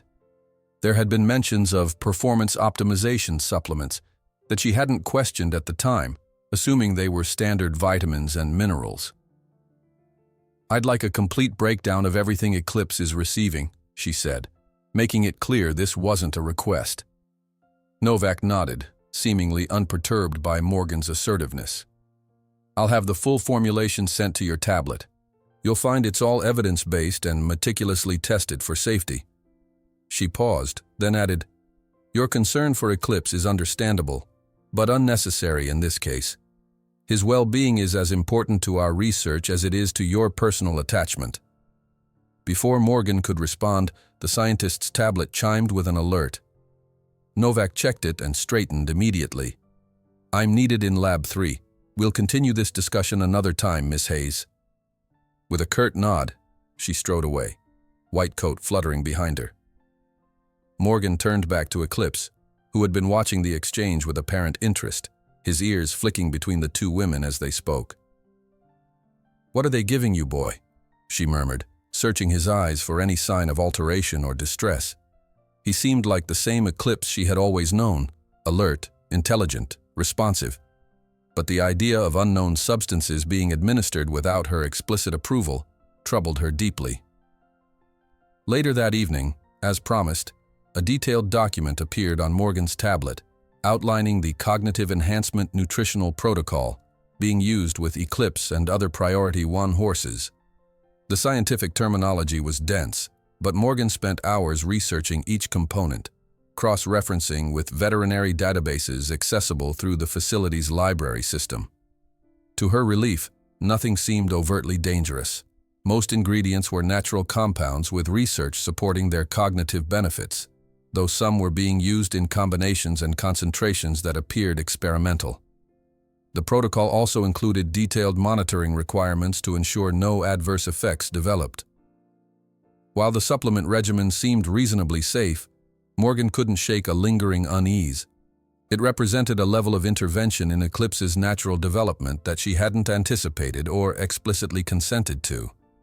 Was she being overly protective, or was her caution justified? She was still mulling this over the next morning when she arrived at Training Arena A for her session with Eclipse. To her surprise, David Chen was waiting there, leaning on his cane as he observed another trainer working with a young mare. "Good morning, Morgan," he greeted her with a warm smile. I heard you've been getting the grand tour these past few days. As much as they're willing to show me, she replied, glancing around to ensure they weren't being overheard. Though I still have questions about certain areas. David nodded, understanding. The red badge sections, I imagine. Even I don't have full access to those. They're Novak's domain primarily. Advanced genetic research that Kingsley keeps compartmentalized for intellectual property reasons. Or so I'm told. Morgan hesitated, then decided to trust David with her concerns. I learned yesterday that Eclipse is receiving a specialized supplement regimen to enhance his cognitive development. Novak called it their proprietary formulation. I've reviewed the components and nothing seems immediately harmful, but you're worried about long-term effects or undisclosed ingredients, David finished for her.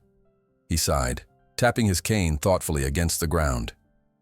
It's a valid concern. I've reviewed their supplement protocols as part of my ethics oversight, and while the individual components test as safe, the combinations are relatively new. The research data shows promising results without negative side effects, but the longest studies only go back about 3 years. That's not very long in terms of lifetime effects, Morgan observed. No, it's not, David agreed. It's one of the areas where I've pushed for more extended trials before widespread implementation. Kingsley has agreed to additional longitudinal studies, but the competitive pressure from the Foundation has accelerated certain aspects of the program. Morgan frowned. The Foundation again. Kingsley mentioned them, but I still don't have a clear picture of who they are or what they're doing exactly. David glanced around once more, then lowered his voice. I probably shouldn't tell you this, but since you're already involved, the Foundation is officially known as the Barrett Neurological Foundation. On the surface, they're a respected research institution focused on brain development and neuroplasticity across species. Their public work includes studies on animal cognition, human-animal interaction, and therapeutic applications. But beneath the surface? Military contracts, primarily, David replied grimly. They've been developing methods to enhance and weaponize animal intelligence for decades. Started with dolphins and primates, moved to dogs, and more recently horses. They have facilities in Nevada and North Carolina that operate under classified defense contracts. Morgan's stomach tightened. And they wanted Eclipse. They want any horse with the genetic markers for enhanced intelligence, but especially those with Eclipse's particular constellation of traits. From what I understand, they've been tracking his bloodline for several generations.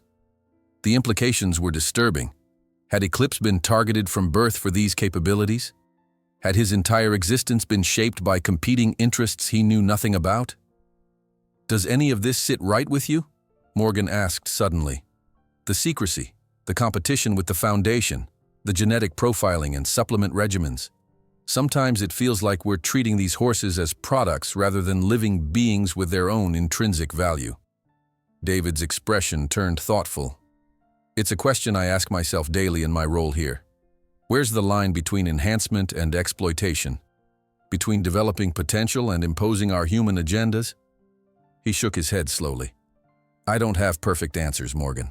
What I can tell you is that I believe Kingsley's intentions are ultimately benevolent, even if his methods sometimes venture into ethically complex territory. And I stay because I think my presence helps maintain certain boundaries that might otherwise be crossed. Before Morgan could respond, Tyler appeared leading Eclipse into the arena. The stallion perked up at the sight of Morgan, nickering softly in greeting. We'll talk more later, David said quietly, then raised his voice to normal levels. Looking forward to watching your session today, if you don't mind. I've heard great things about your training approach. Morgan nodded, understanding the need to shift to safer topics in the presence of others. Of course. Eclipse and I are working on some advanced lateral movements this morning. As she took Eclipse's lead from Tyler and began their warm-up routine, Morgan's mind continued to churn with everything she had learned. The lines between right and wrong, beneficial and exploitative, seemed to blur in this rarefied world of cutting-edge research and competing agendas. Where did she fit in all of this? And more importantly, what was best for Eclipse?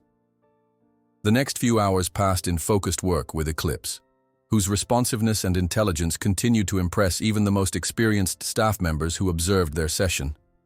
David remained throughout, occasionally making notes but mostly watching with evident appreciation for the connection between horse and trainer.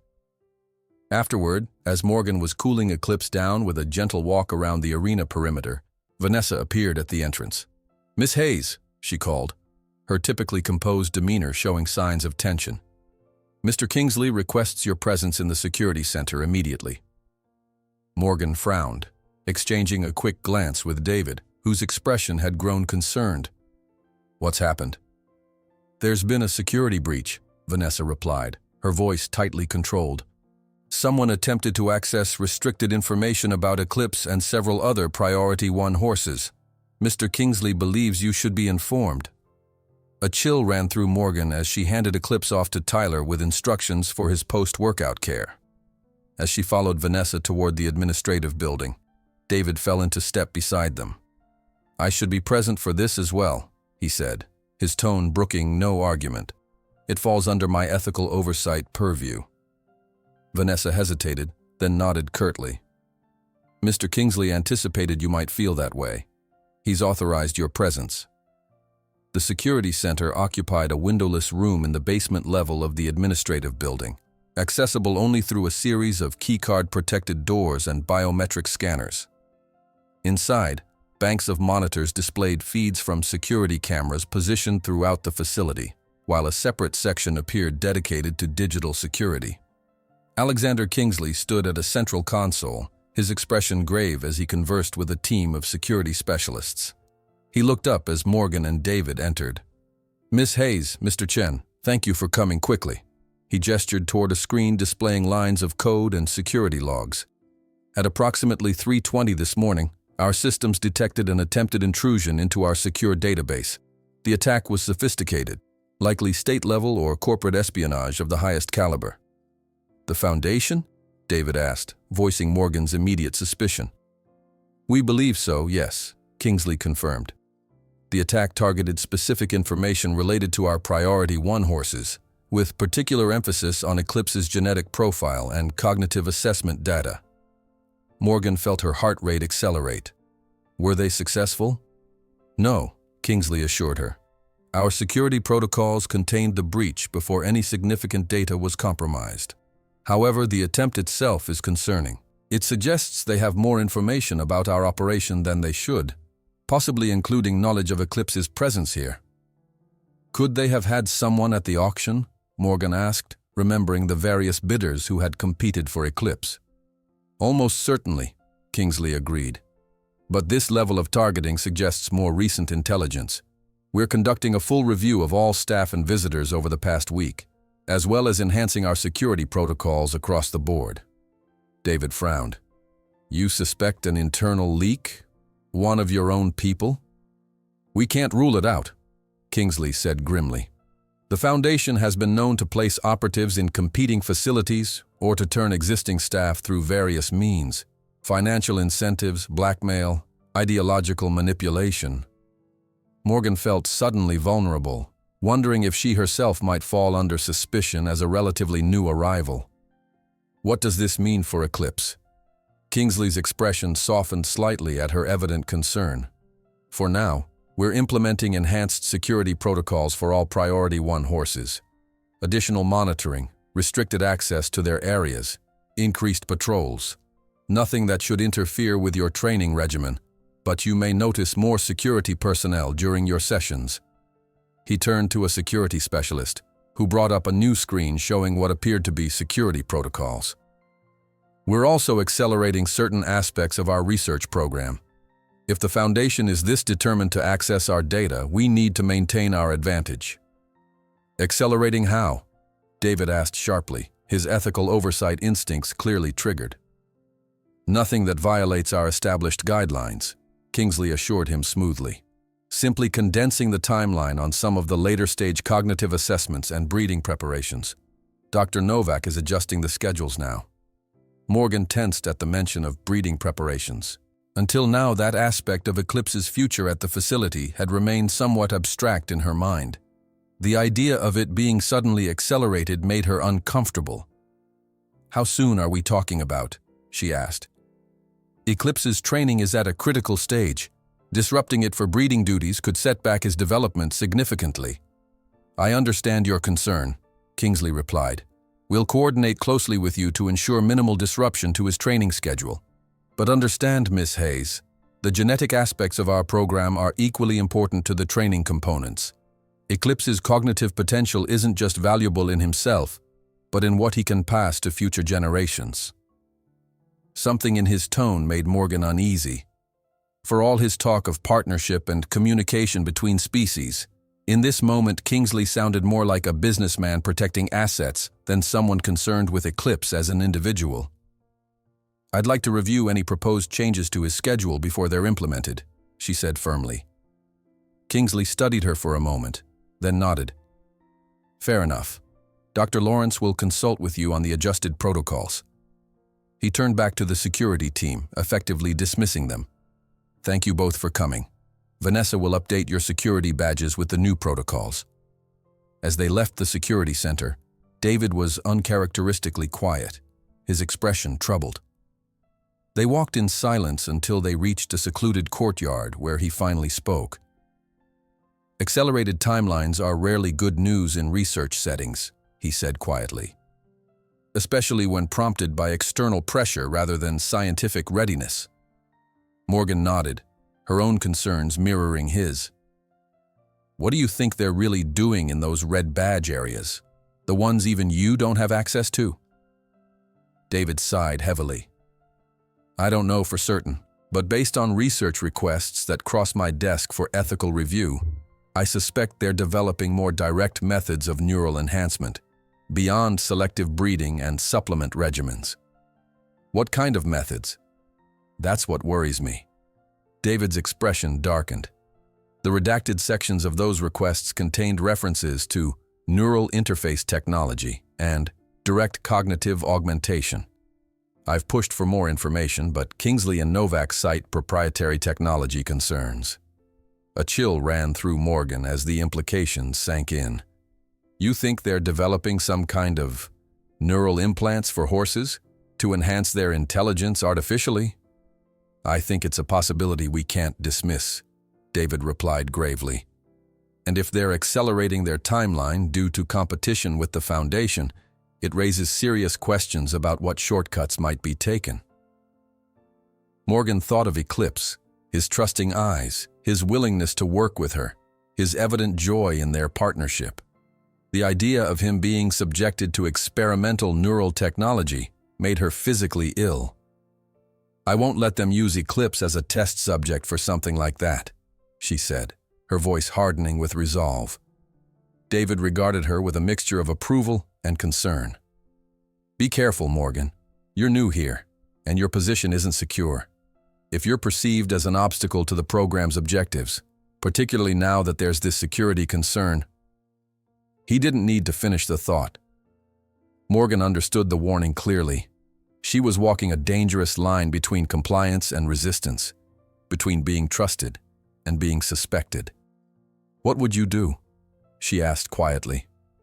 If you were in my position. David considered the question carefully. I'd gather more information before taking any action. Confirm what's really happening in those restricted areas. Understand the full scope of their accelerated timeline. And I'd be very, very careful about who I trust with my concerns. Morgan nodded, determination settling in her chest like a weight. Then that's exactly what I'll do. The next morning brought a flurry of activity to the Kingsley Equestrian Center. Security personnel were more visible throughout the facility, moving with heightened alertness. Staff members huddled in small groups, exchanging whispered conversations that abruptly ceased whenever Morgan approached. The atmosphere had shifted from focused scientific dedication to something more tense and vigilant. Morgan arrived at Eclipse's stall earlier than usual, determined to maintain some normalcy in his routine despite the escalating situation. To her surprise, Dr. Novak was already there, conferring with two lab-coated assistants while Tyler stood nervously to the side. "Good morning," Morgan said, trying to keep her tone neutral despite her growing unease. "Is everything all right with Eclipse?" Dr. Novak turned, her severe features showing mild irritation at the interruption. "Miss Hayes, we're conducting some additional health assessments in light of the accelerated timeline. Nothing to be concerned about." Morgan moved closer, noting that one of the assistants was preparing what appeared to be a blood collection kit. "I wasn't informed about any procedures scheduled for this morning." "It's a standard metabolic panel," Novak replied dismissively. "Given yesterday's security concerns, we're enhancing our monitoring of all Priority 1 subjects." "Subjects," Morgan repeated, the word grating on her. "You mean horses?" Novak's eyes narrowed slightly. "In a research context, yes, they are subjects. That doesn't diminish their value or the care with which they're treated." Morgan stepped between the assistants and Eclipse, who had been watching the exchange with alert interest. "I'd appreciate being notified before any procedures are performed, standard or otherwise. As Eclipse's trainer, I need to know anything that might affect his physical condition or mental state." A flicker of annoyance crossed Novak's face. "Mr. Kingsley has authorized comprehensive assessment protocols for all Priority 1 assets following the security breach. Your notification is a courtesy, not a requirement for essential procedures." The tension in the stall area thickened. Tyler shifted uncomfortably, while the assistants exchanged uncertain glances, clearly caught between conflicting authorities. "Perhaps we could discuss this privately, Dr. Novak," Morgan suggested, keeping her voice level despite her rising anger at being sidelined. Novak checked her watch impatiently. "I have a meeting with Mr. Kingsley in 20 minutes to review the security implications for our research timeline. The blood work needs to be processed before then." She gestured to one of the assistants.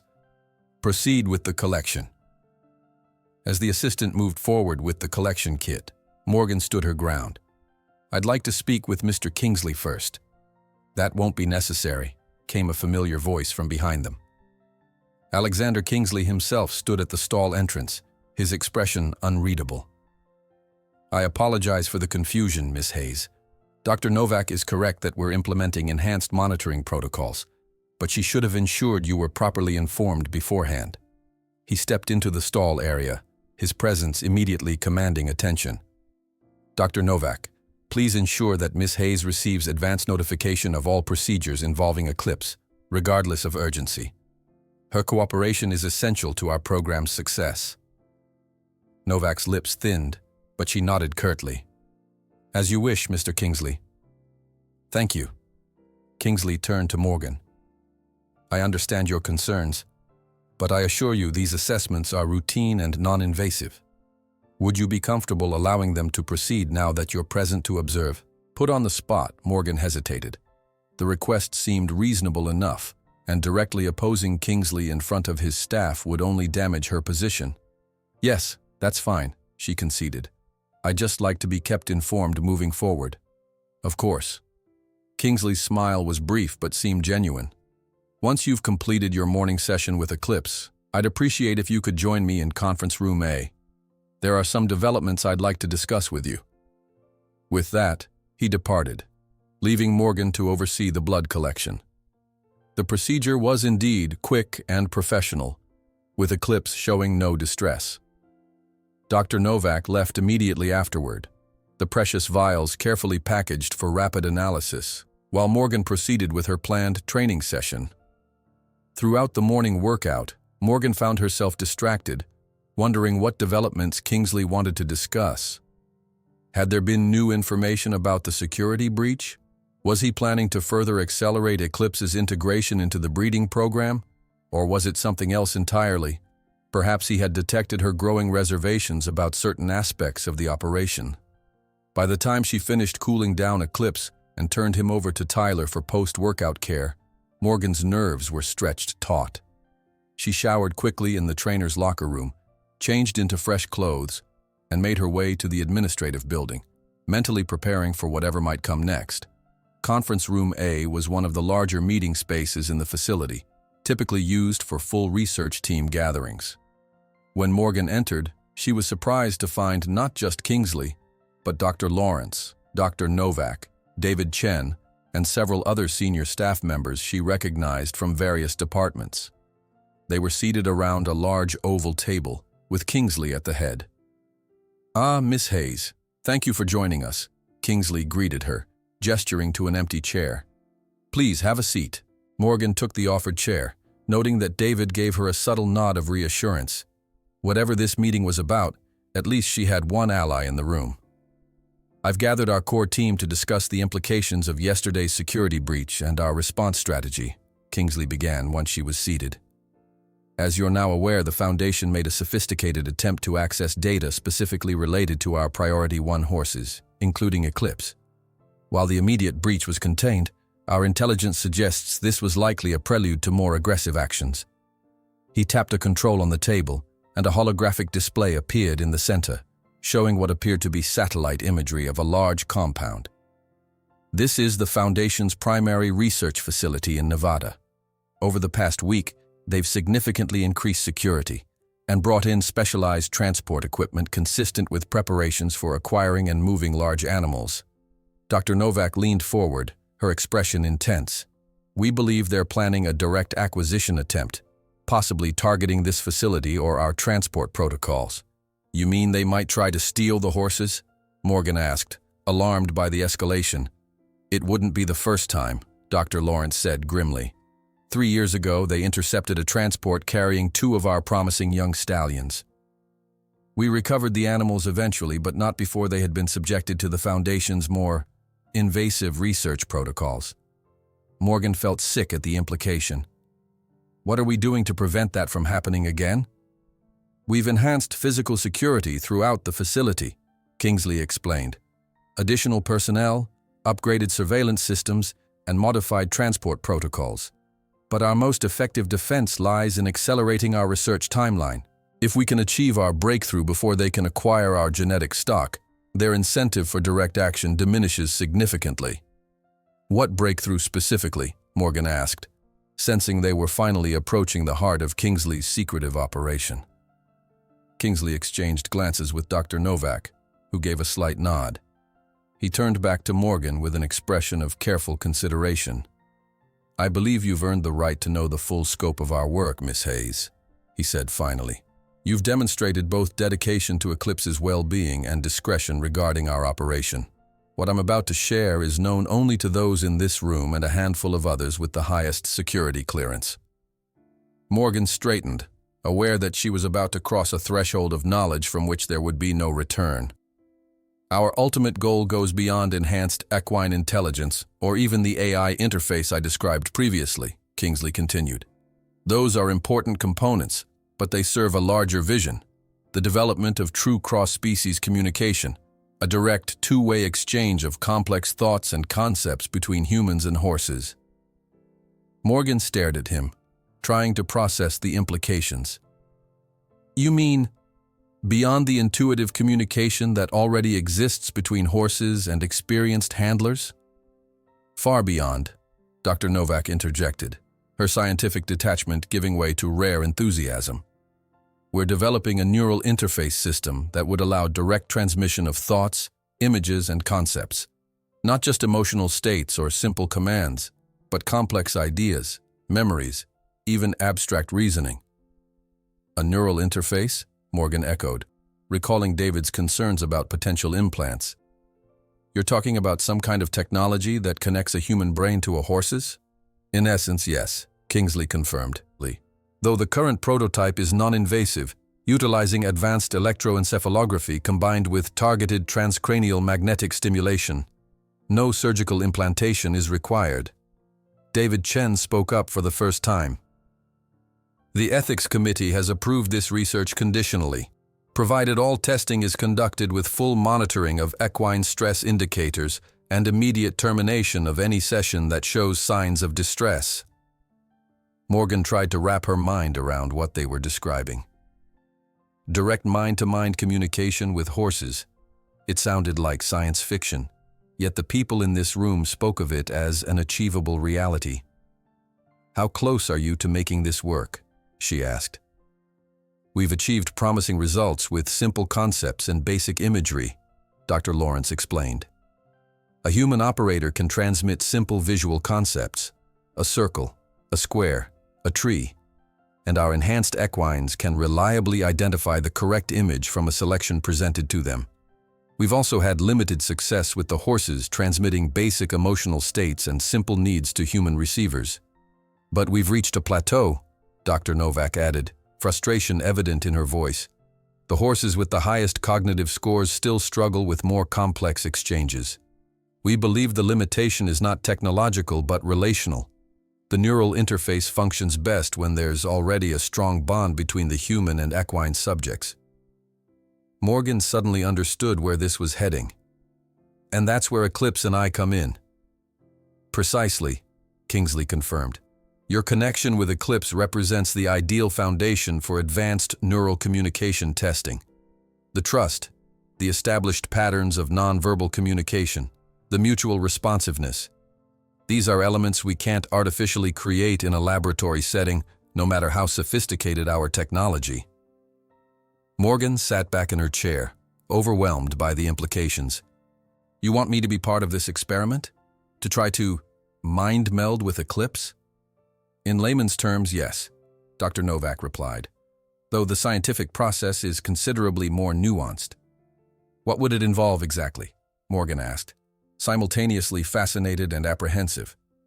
Dr. Lawrence activated another holographic display, showing what appeared to be lightweight headsets designed for both human and equine heads. The interface consists of specialized sensors that map neural activity patterns, combined with focused magnetic stimulation that enhances specific brain regions associated with cross-species communication. Sessions would be brief initially, no more than 15 minutes, and carefully monitored for any signs of discomfort or distress. The Foundation's approach is quite different, Kingsley added, his expression darkening. Their neural interface requires surgical implantation and focuses on control rather than communication, essentially creating a one-way channel that allows human operators to directly command an equine subject without regard for the animal's agency or well-being. The contrast was stark and disturbing. While Kingsley's vision of cross-species communication raised complex ethical questions, the Foundation's approach sounded unmistakably exploitative and harmful. If they were to acquire Eclipse, Morgan began, unable to complete the thought. They would likely subject him to invasive procedures to implement their control-based interface, Kingsley confirmed grimly, which is why we must accelerate our timeline. If we can demonstrate successful two-way communication using our non-invasive approach, it would render their methods not only unethical but scientifically obsolete. Morgan looked around the table, taking in the earnest expressions of the research team. She could sense their genuine belief in the importance of their work and their concern for the horses in their care. Even Dr. Novak, for all her clinical detachment, seemed motivated by scientific discovery rather than exploitation. Her gaze settled on David, whose expression remained thoughtfully neutral. As ethics officer, what's your assessment of this program? David considered the question carefully before responding. The non-invasive nature of the technology, combined with the rigorous monitoring protocols and voluntary participation requirements, places it within acceptable ethical parameters, provided all safety guidelines are strictly observed and any signs of distress result in immediate termination of testing. He leaned forward slightly, his expression serious. That said, we're venturing into uncharted territory. The potential for unexpected consequences, psychological, neurological, even spiritual, if one is inclined toward such considerations, cannot be dismissed. This is pioneering research in the truest sense, with all the uncertainty that implies. Morgan appreciated his candor. She turned back to Kingsley. And if I decide not to participate? If I believe it's not in Eclipse's best interest? Then we respect that decision, Kingsley replied without hesitation. Your position here would remain secure, as would your role as Eclipse's primary trainer. We would simply continue with our current approaches, which, while slower, have still shown promise. His apparent sincerity was reassuring, though Morgan remained cautious. I'd need time to consider this. It's not a small thing you're asking. Of course, Kingsley agreed. I wouldn't expect an immediate decision on something of this magnitude. Take a few days to reflect, review the research data, discuss any concerns with David or other team members. We can reconvene at the end of the week for your decision." The meeting concluded shortly thereafter, with various team members returning to their departments to implement the enhanced security protocols. As Morgan rose to leave, Kingsley gestured for her to remain behind. "A moment, Miss Hayes," he said once the others had departed. "There's one additional matter I'd like to discuss privately." Morgan sat back down, wondering what else could possibly be added to the already overwhelming information she'd received. Kingsley's expression turned more personal, less the corporate leader, and more the passionate visionary. "I want you to understand something about my motivation for this work. This isn't merely scientific curiosity or commercial advantage, though those elements exist. It's about healing a fundamental disconnect in our relationship with the natural world." He paused, gathering his thoughts. Humans once lived in much closer communion with animals, not just as companions or tools, but as fellow beings with whom we shared this planet in a more balanced way. That connection has been largely lost in our modern world, with devastating consequences for both species and the environment as a whole. His eyes met hers directly, with an intensity that was almost unsettling. "What we're attempting here isn't just technological innovation. It's the restoration of an ancient relationship, enhanced and deepened by our modern understanding of neuroscience and cognition. If we succeed, it could transform not just how humans and horses interact, but how we approach our relationship with all living beings." The sincerity in his voice was unmistakable, and Morgan found herself moved despite her lingering reservations. Whatever else might be said about Alexander Kingsley, he clearly believed deeply in the value of his work. "I appreciate you sharing that perspective," she said carefully. "It helps me understand the larger context." Kingsley nodded, seemingly satisfied that he had conveyed his deeper motivations. "Thank you for listening, Miss Hayes. I look forward to hearing your decision at the end of the week." As Morgan left the conference room, her mind was spinning with everything she had learned. The scope of Kingsley's vision was simultaneously inspiring and terrifying. A potential revolution in human-animal relationships that carried profound implications for Eclipse, for herself, and perhaps for the future of both species. The question now was whether she was willing to take that leap into the unknown, not just for herself, but for the horse who had become the center of her world. The days following the revelation of Kingsley's true ambitions passed in a blur of activity and intense reflection for Morgan.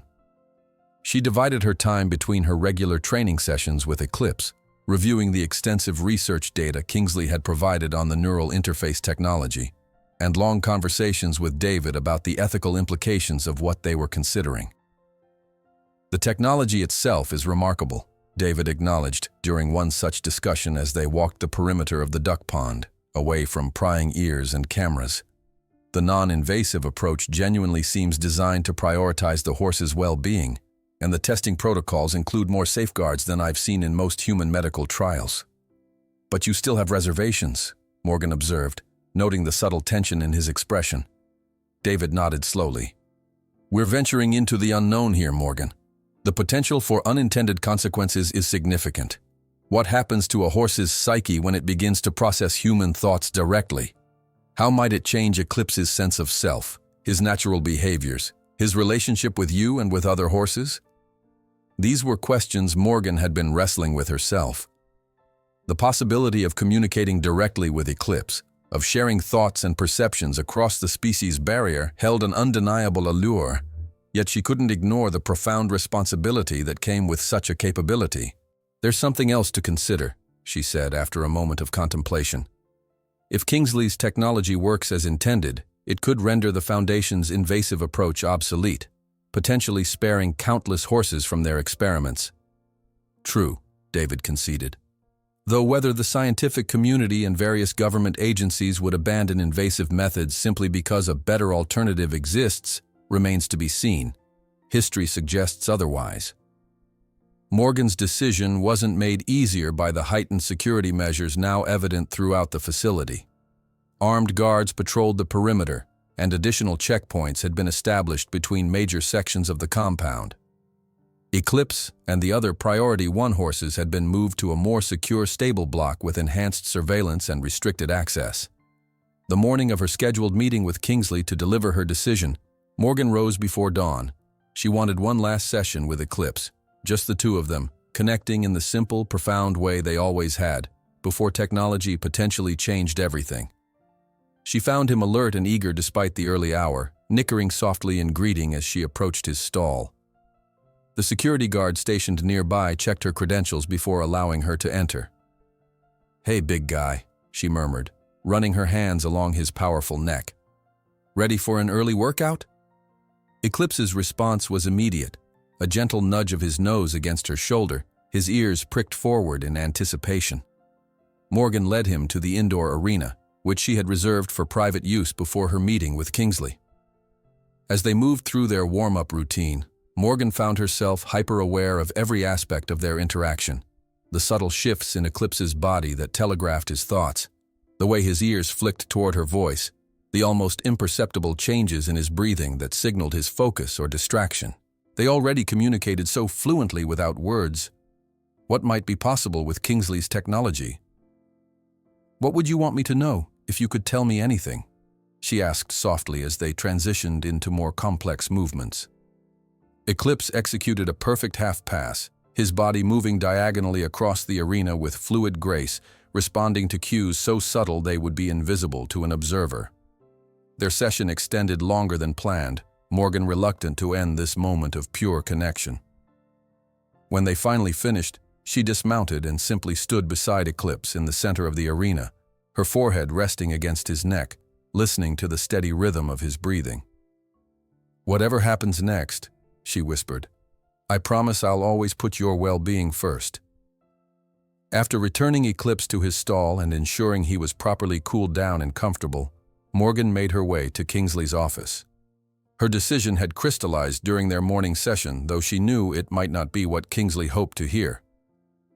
Vanessa escorted her directly to the inner office where Kingsley was waiting alone, gazing out at the panoramic view of his facility. He turned as she entered, his expression expectant but controlled. "Miss Hayes, thank you for coming." He gestured toward the seating area. "I trust you've had sufficient time to consider our proposal." "I have," Morgan confirmed, taking a seat opposite him. She drew a deep breath, organizing her thoughts. "Mr. Kingsley, I believe your vision for enhanced communication between humans and horses is genuinely revolutionary and potentially beneficial for both species." His expression brightened slightly, though he remained silent, allowing her to continue. "I also appreciate that your approach prioritizes the horse's well-being and agency in ways that your competitors' methods clearly don't," she added. "However, I have significant concerns about moving forward with Eclipse as a test subject for the neural interface at this stage."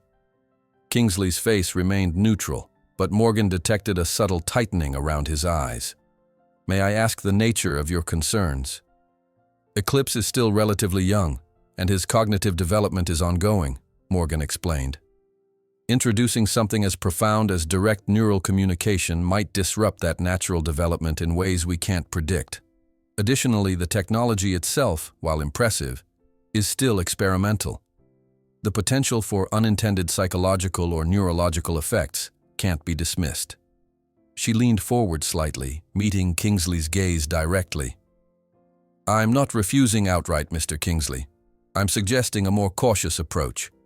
I'd like to see the technology tested further with mature horses whose cognitive development is complete before considering Eclipse's participation. I'd also want more longitudinal data on the effects of repeated sessions." Kingsley was silent for a long moment, his expression thoughtful rather than angry. Finally, he nodded slowly. "Your caution is understandable, even commendable. It reflects the genuine concern for Eclipse's well-being that made you valuable to our program in the first place."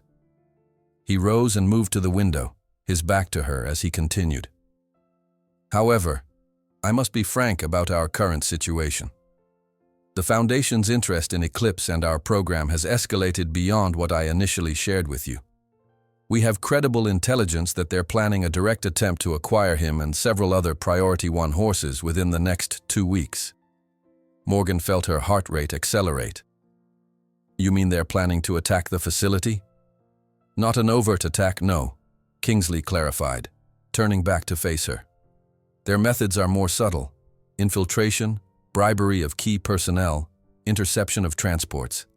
But the end result would be the same: Eclipse and others in their possession, subjected to their invasive protocols. He returned to his seat, his manner now more urgent. Without demonstrable progress in our non-invasive approach, I cannot justify to my board the extraordinary security measures currently protecting these horses. If we delay testing with Eclipse, I may be forced to relocate him and the other Priority 1 horses to our secondary facility in Montana, a move that would expose them to precisely the kind of interception risk we're trying to avoid. Morgan frowned, sensing manipulation beneath his reasonable tone. So you're saying it's either proceed with the testing or risk Eclipse being captured by the Foundation during a transfer? I'm saying our options are more constrained than I would prefer, Kingsley replied carefully. The reality is that Eclipse represents our best chance for a breakthrough that could fundamentally change the trajectory of this research. His unique cognitive profile, combined with your established connection to him, creates an opportunity that may not exist with any other horse-human pairing. He leaned forward, his gaze intense. I understand your reservations, and I respect them. If you remain opposed to Eclipse's participation, I will accept that decision. But I want you to fully understand what's at stake. Morgan felt the weight of the decision pressing down on her. Was Kingsley exaggerating the threat to pressure her, or was Eclipse genuinely at risk if they didn't proceed? And even if the danger was real, did that justify potentially exposing him to unknown neurological risks? I need to see the security intelligence, she said finally. If I'm going to make this decision, I need to understand exactly what threat we're facing. Kingsley nodded without hesitation. Of course. He pressed a button on the table between them, and a holographic display appeared, showing what appeared to be intercepted communications, surveillance photos, and analytical reports. For the next 30 minutes, he walked her through the evidence of the Foundation's intentions. The material was compelling, detailed enough to suggest genuine intelligence rather than fabricated threats. Particularly disturbing were photos of a facility that Kingsley identified as a Foundation testing center, showing horses fitted with invasive neural implants, their eyes vacant despite being fully conscious. This is what awaits Eclipse if they acquire him, Kingsley said quietly. Not just physical intervention, but the potential destruction of the very qualities that make him special: his intelligence, his spirit, his individual personality. Morgan felt physically ill looking at the images. Whatever her concerns about Kingsley's methods, they paled in comparison to what the Foundation seemed willing to do. If we proceed with testing, she asked, forcing herself to think practically, what exactly would it involve? Walk me through the process step by step. Kingsley seemed encouraged by her shift from outright refusal to procedural questions. The initial session would be limited to 15 minutes. Both you and Eclipse would be fitted with the non-invasive interface headsets, which use advanced sensors to map and interpret neural activity patterns. He brought up a new display showing the equipment. The system begins by establishing baseline connections, essentially creating a neural handshake between your mind and Eclipse's. Then we would progress through a series of simple exercises designed to test basic thought transmission, mental images of shapes, colors, simple objects. Would Eclipse experience any discomfort? The equipment is designed to be completely painless, Kingsley assured her. It's similar to an EEG in terms of physical sensation. You might feel a slight tingling as the magnetic stimulation activates, but nothing approaching pain. Eclipse would be carefully monitored throughout for any signs of stress or discomfort, with immediate termination of the session at the first indication of either. Morgan considered this, then asked the question that had been troubling her most deeply. If we establish this connection, if Eclipse and I actually succeed in sharing thoughts directly, what happens to him?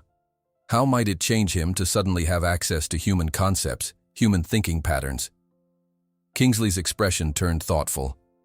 That's a profound question, and one we've considered carefully. Based on our preliminary work with other horse-human pairs, we believe the experience would be enriching rather than disruptive for Eclipse. Horses already process complex information about their environment and social interactions. This would simply add a new dimension to that processing. He paused, then added with unexpected candor, "But I won't pretend we can predict with absolute certainty how individual horses might respond. That's why our protocols include comprehensive psychological assessment before, during, and after each session, and why we proceed incrementally, allowing time for adjustment between exposures." Morgan appreciated his honesty, even as it underscored the experimental nature of what they were contemplating. She fell silent, weighing all she had learned against her profound responsibility to Eclipse's well-being. "I need to see him one more time before I decide," she said finally. Kingsley nodded, understanding. "Of course. Take whatever time you need. I'll be here when you're ready." Morgan returned to Eclipse's stall, dismissing the security guard with a request for privacy.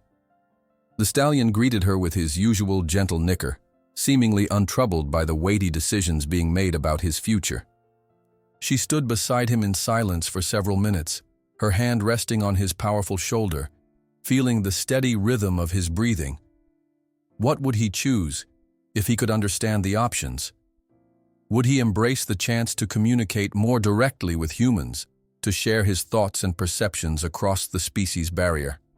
Or would he prefer to remain as he was, his mind untouched by human concepts and complexities? The question itself highlighted the fundamental challenge. Without the very capability they were considering developing, she couldn't truly know Eclipse's wishes in this matter. She could only use her deep knowledge of him, her years of careful observation and connection, to make the best decision possible on his behalf. Morgan thought about the threat posed by the Foundation, the disturbing images of horses with invasive implants, their spirits seemingly broken by the procedure. She thought about Kingsley's vision of restored connection between species and the potential benefits of his non-invasive approach. And she thought about Eclipse himself, his remarkable intelligence, his trust in her, the bond they had built through years of working together. When she finally returned to Kingsley's office an hour later, her decision was made. "I'll agree to the testing," she said without preamble as she entered, but with several non-negotiable conditions. Kingsley, who had been reviewing documents at his desk, set them aside and gave her his full attention. "I'm listening. First, I want David Chen present for all sessions, with full authority to terminate immediately if he observes any signs of distress that the monitoring equipment might miss." Morgan's voice was firm, brooking no argument. "Second, we proceed at a much slower pace than your accelerated timeline suggests.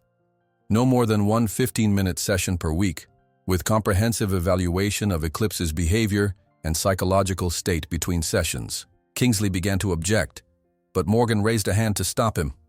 "Third, I want unrestricted access to all data collected during and after the sessions, as well as complete transparency about how that data will be used. Fourth, if at any point I believe the process is negatively affecting Eclipse, I have the unilateral right to end his participation permanently, regardless of research priorities or external threats." She took a deep breath, then delivered her final condition.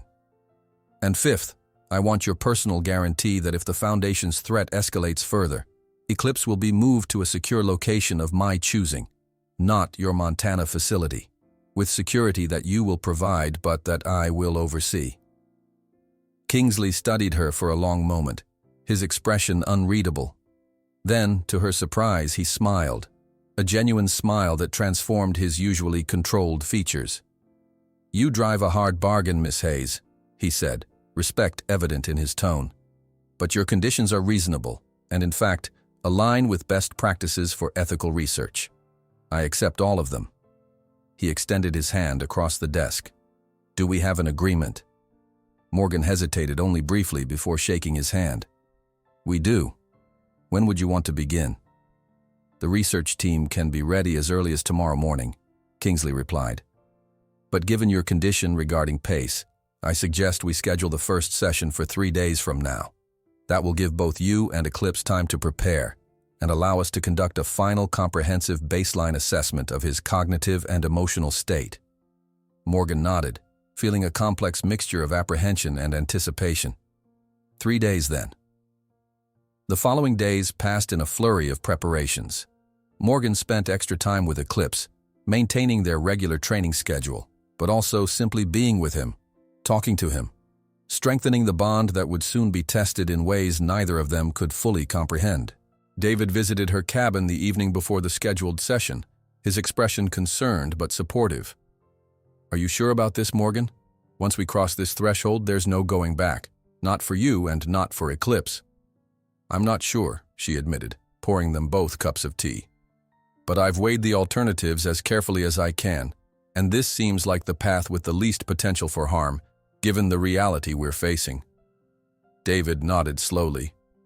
"For what it's worth, I think you've made the most ethical choice possible in a situation without perfect options, and I'll be there tomorrow, watching over both of you." The morning of the first neural interface session dawned clear and cool. Morgan woke early, her dreams having been filled with strange images of Eclipse speaking to her in a human voice. An outcome that wasn't even theoretically possible with Kingsley's technology, which focused on direct thought transmission rather than verbal communication. She arrived at the specialized testing facility at precisely 9 o'clock, as scheduled. The building was one she had never entered before, its access restricted even with her upgraded security clearance. Inside, she found a large circular room divided into 2 sections, a central testing area with specialized equipment, and an observation ring where researchers and monitoring personnel would observe from behind one-way glass. Eclipse was already there, standing calmly in a comfortable containment area designed to allow freedom of movement while preventing any sudden bolting. Dr. Lawrence was checking his vital signs, while Dr. Novak supervised the preparation of the interface equipment. "Good morning, Miss Hayes," Kingsley greeted her, emerging from a side door. "How are you feeling?" "Nervous," Morgan admitted, "but ready." "That's to be expected." He gestured toward a preparation area. "Dr. Chen is waiting to review the protocol with you one final time before we begin. Take whatever time you need." David was indeed waiting, clipboard in hand, his expression reassuringly steady. "I've reviewed everything 3 times, he told her. "The safeguards are robust, and the team is well prepared. But remember, you can call a halt at any point. Just say the word, and we stop immediately." Morgan nodded, grateful for his presence. After reviewing the step-by-step protocol and having a final medical check to ensure she was in optimal condition for the test, she changed into the comfortable clothing provided and rejoined the main group. Dr. Novak approached with what looked like a slim, elegant crown made of some lightweight metallic material studded with sensors. "This is the human interface component," she explained. Her usual clinical detachment softened slightly by what appeared to be genuine excitement. "It's calibrated specifically to your brain's electrical patterns, based on the preliminary scans we conducted yesterday." Morgan allowed Novak to position the device on her head. It was surprisingly comfortable, with minimal pressure against her scalp. Across the room, Dr. Lawrence was fitting a similar but larger device onto Eclipse, who seemed unperturbed by the unusual equipment. "Are you ready to begin?" Kingsley asked, his voice quiet but intense. Morgan took a deep breath, looking at Eclipse, who was watching her with those intelligent eyes that had captured her heart from the beginning. "I'm ready." She was led to a specially designed chair in the center of the room, positioned about 10 feet from where Eclipse stood. Technicians attached additional monitoring sensors to various points on her body, while others did the same for Eclipse. "We'll start with a simple calibration sequence," Dr. Novak explained, taking a position at a control console nearby. "Just relax and think of something neutral, a color perhaps, or a simple shape." Morgan nodded, focusing her mind on the color blue, the clear blue of a summer sky. She felt a slight tingling sensation as the interface activated, but no discomfort. "Excellent baseline readings," Novak announced after a moment. "Now we'll establish the initial connection. You may experience a slight disorientation as the system aligns your neural patterns with eclipses. This is normal and typically passes within seconds. Morgan braced herself, unsure what to expect. When it came, the sensation was unlike anything she had ever experienced, not painful, but profoundly strange.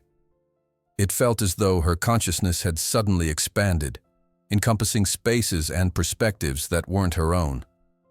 Colors seemed briefly more vivid, scents more complex, and there was a peculiar awareness of her own body from an external viewpoint.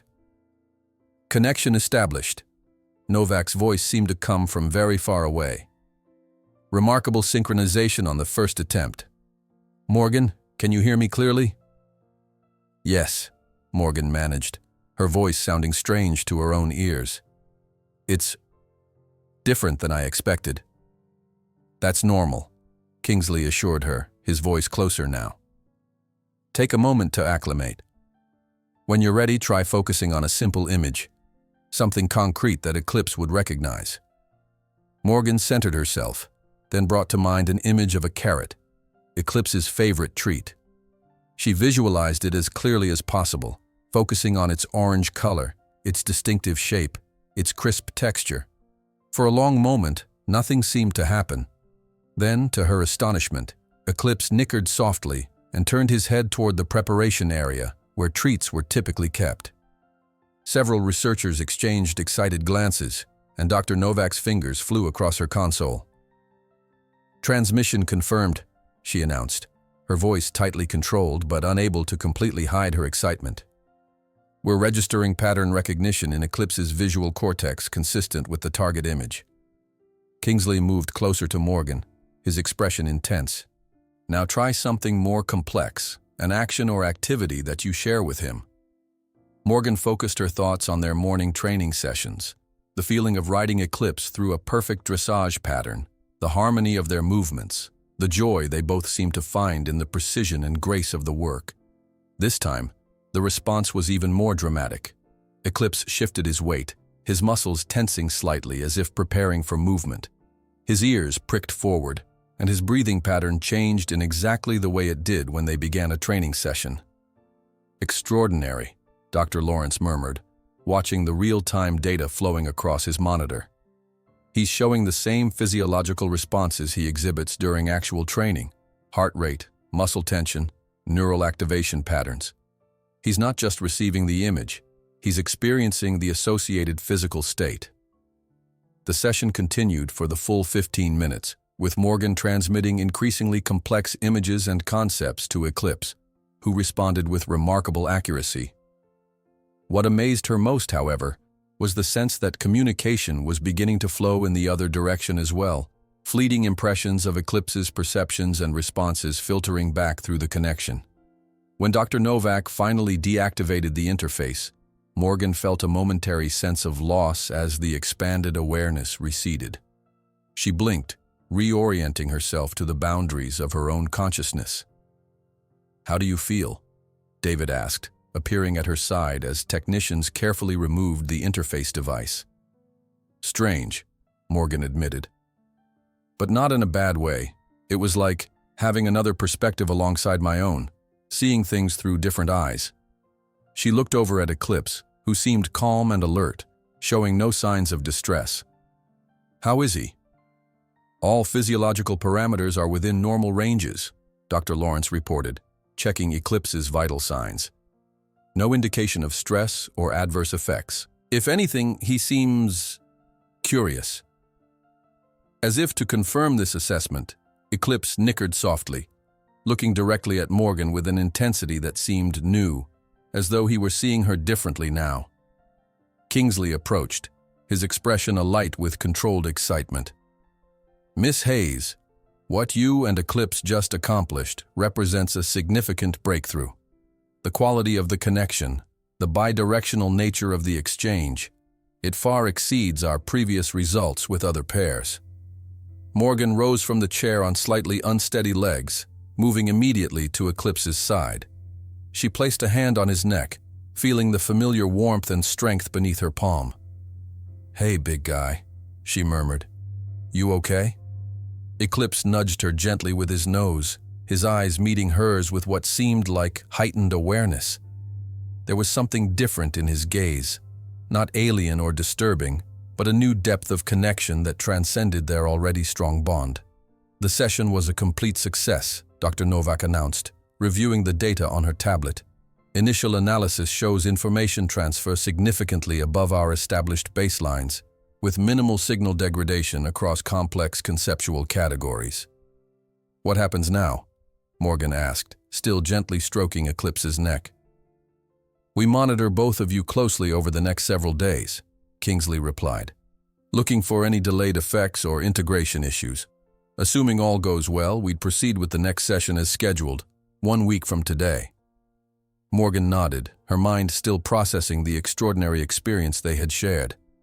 Whatever happened next, something profound had changed, not just in their research program, but in her understanding of what was possible between humans and horses. As she led Eclipse back to his stall after the comprehensive post-session evaluation, Morgan felt a curious mixture of emotions: wonder at the possibilities they had begun to explore, concern about the unknown territory ahead, and a deepened sense of responsibility toward the remarkable animal beside her. "We're in this together now, more than ever," she told him softly as they reached his stall. Eclipse gazed back at her with those intelligent eyes, and for a moment, Morgan could almost believe he understood her words completely. Later that evening, as she sat on the porch of her cabin watching the sunset paint the sky in brilliant hues of orange and purple, Morgan reflected on the journey that had brought her to this point.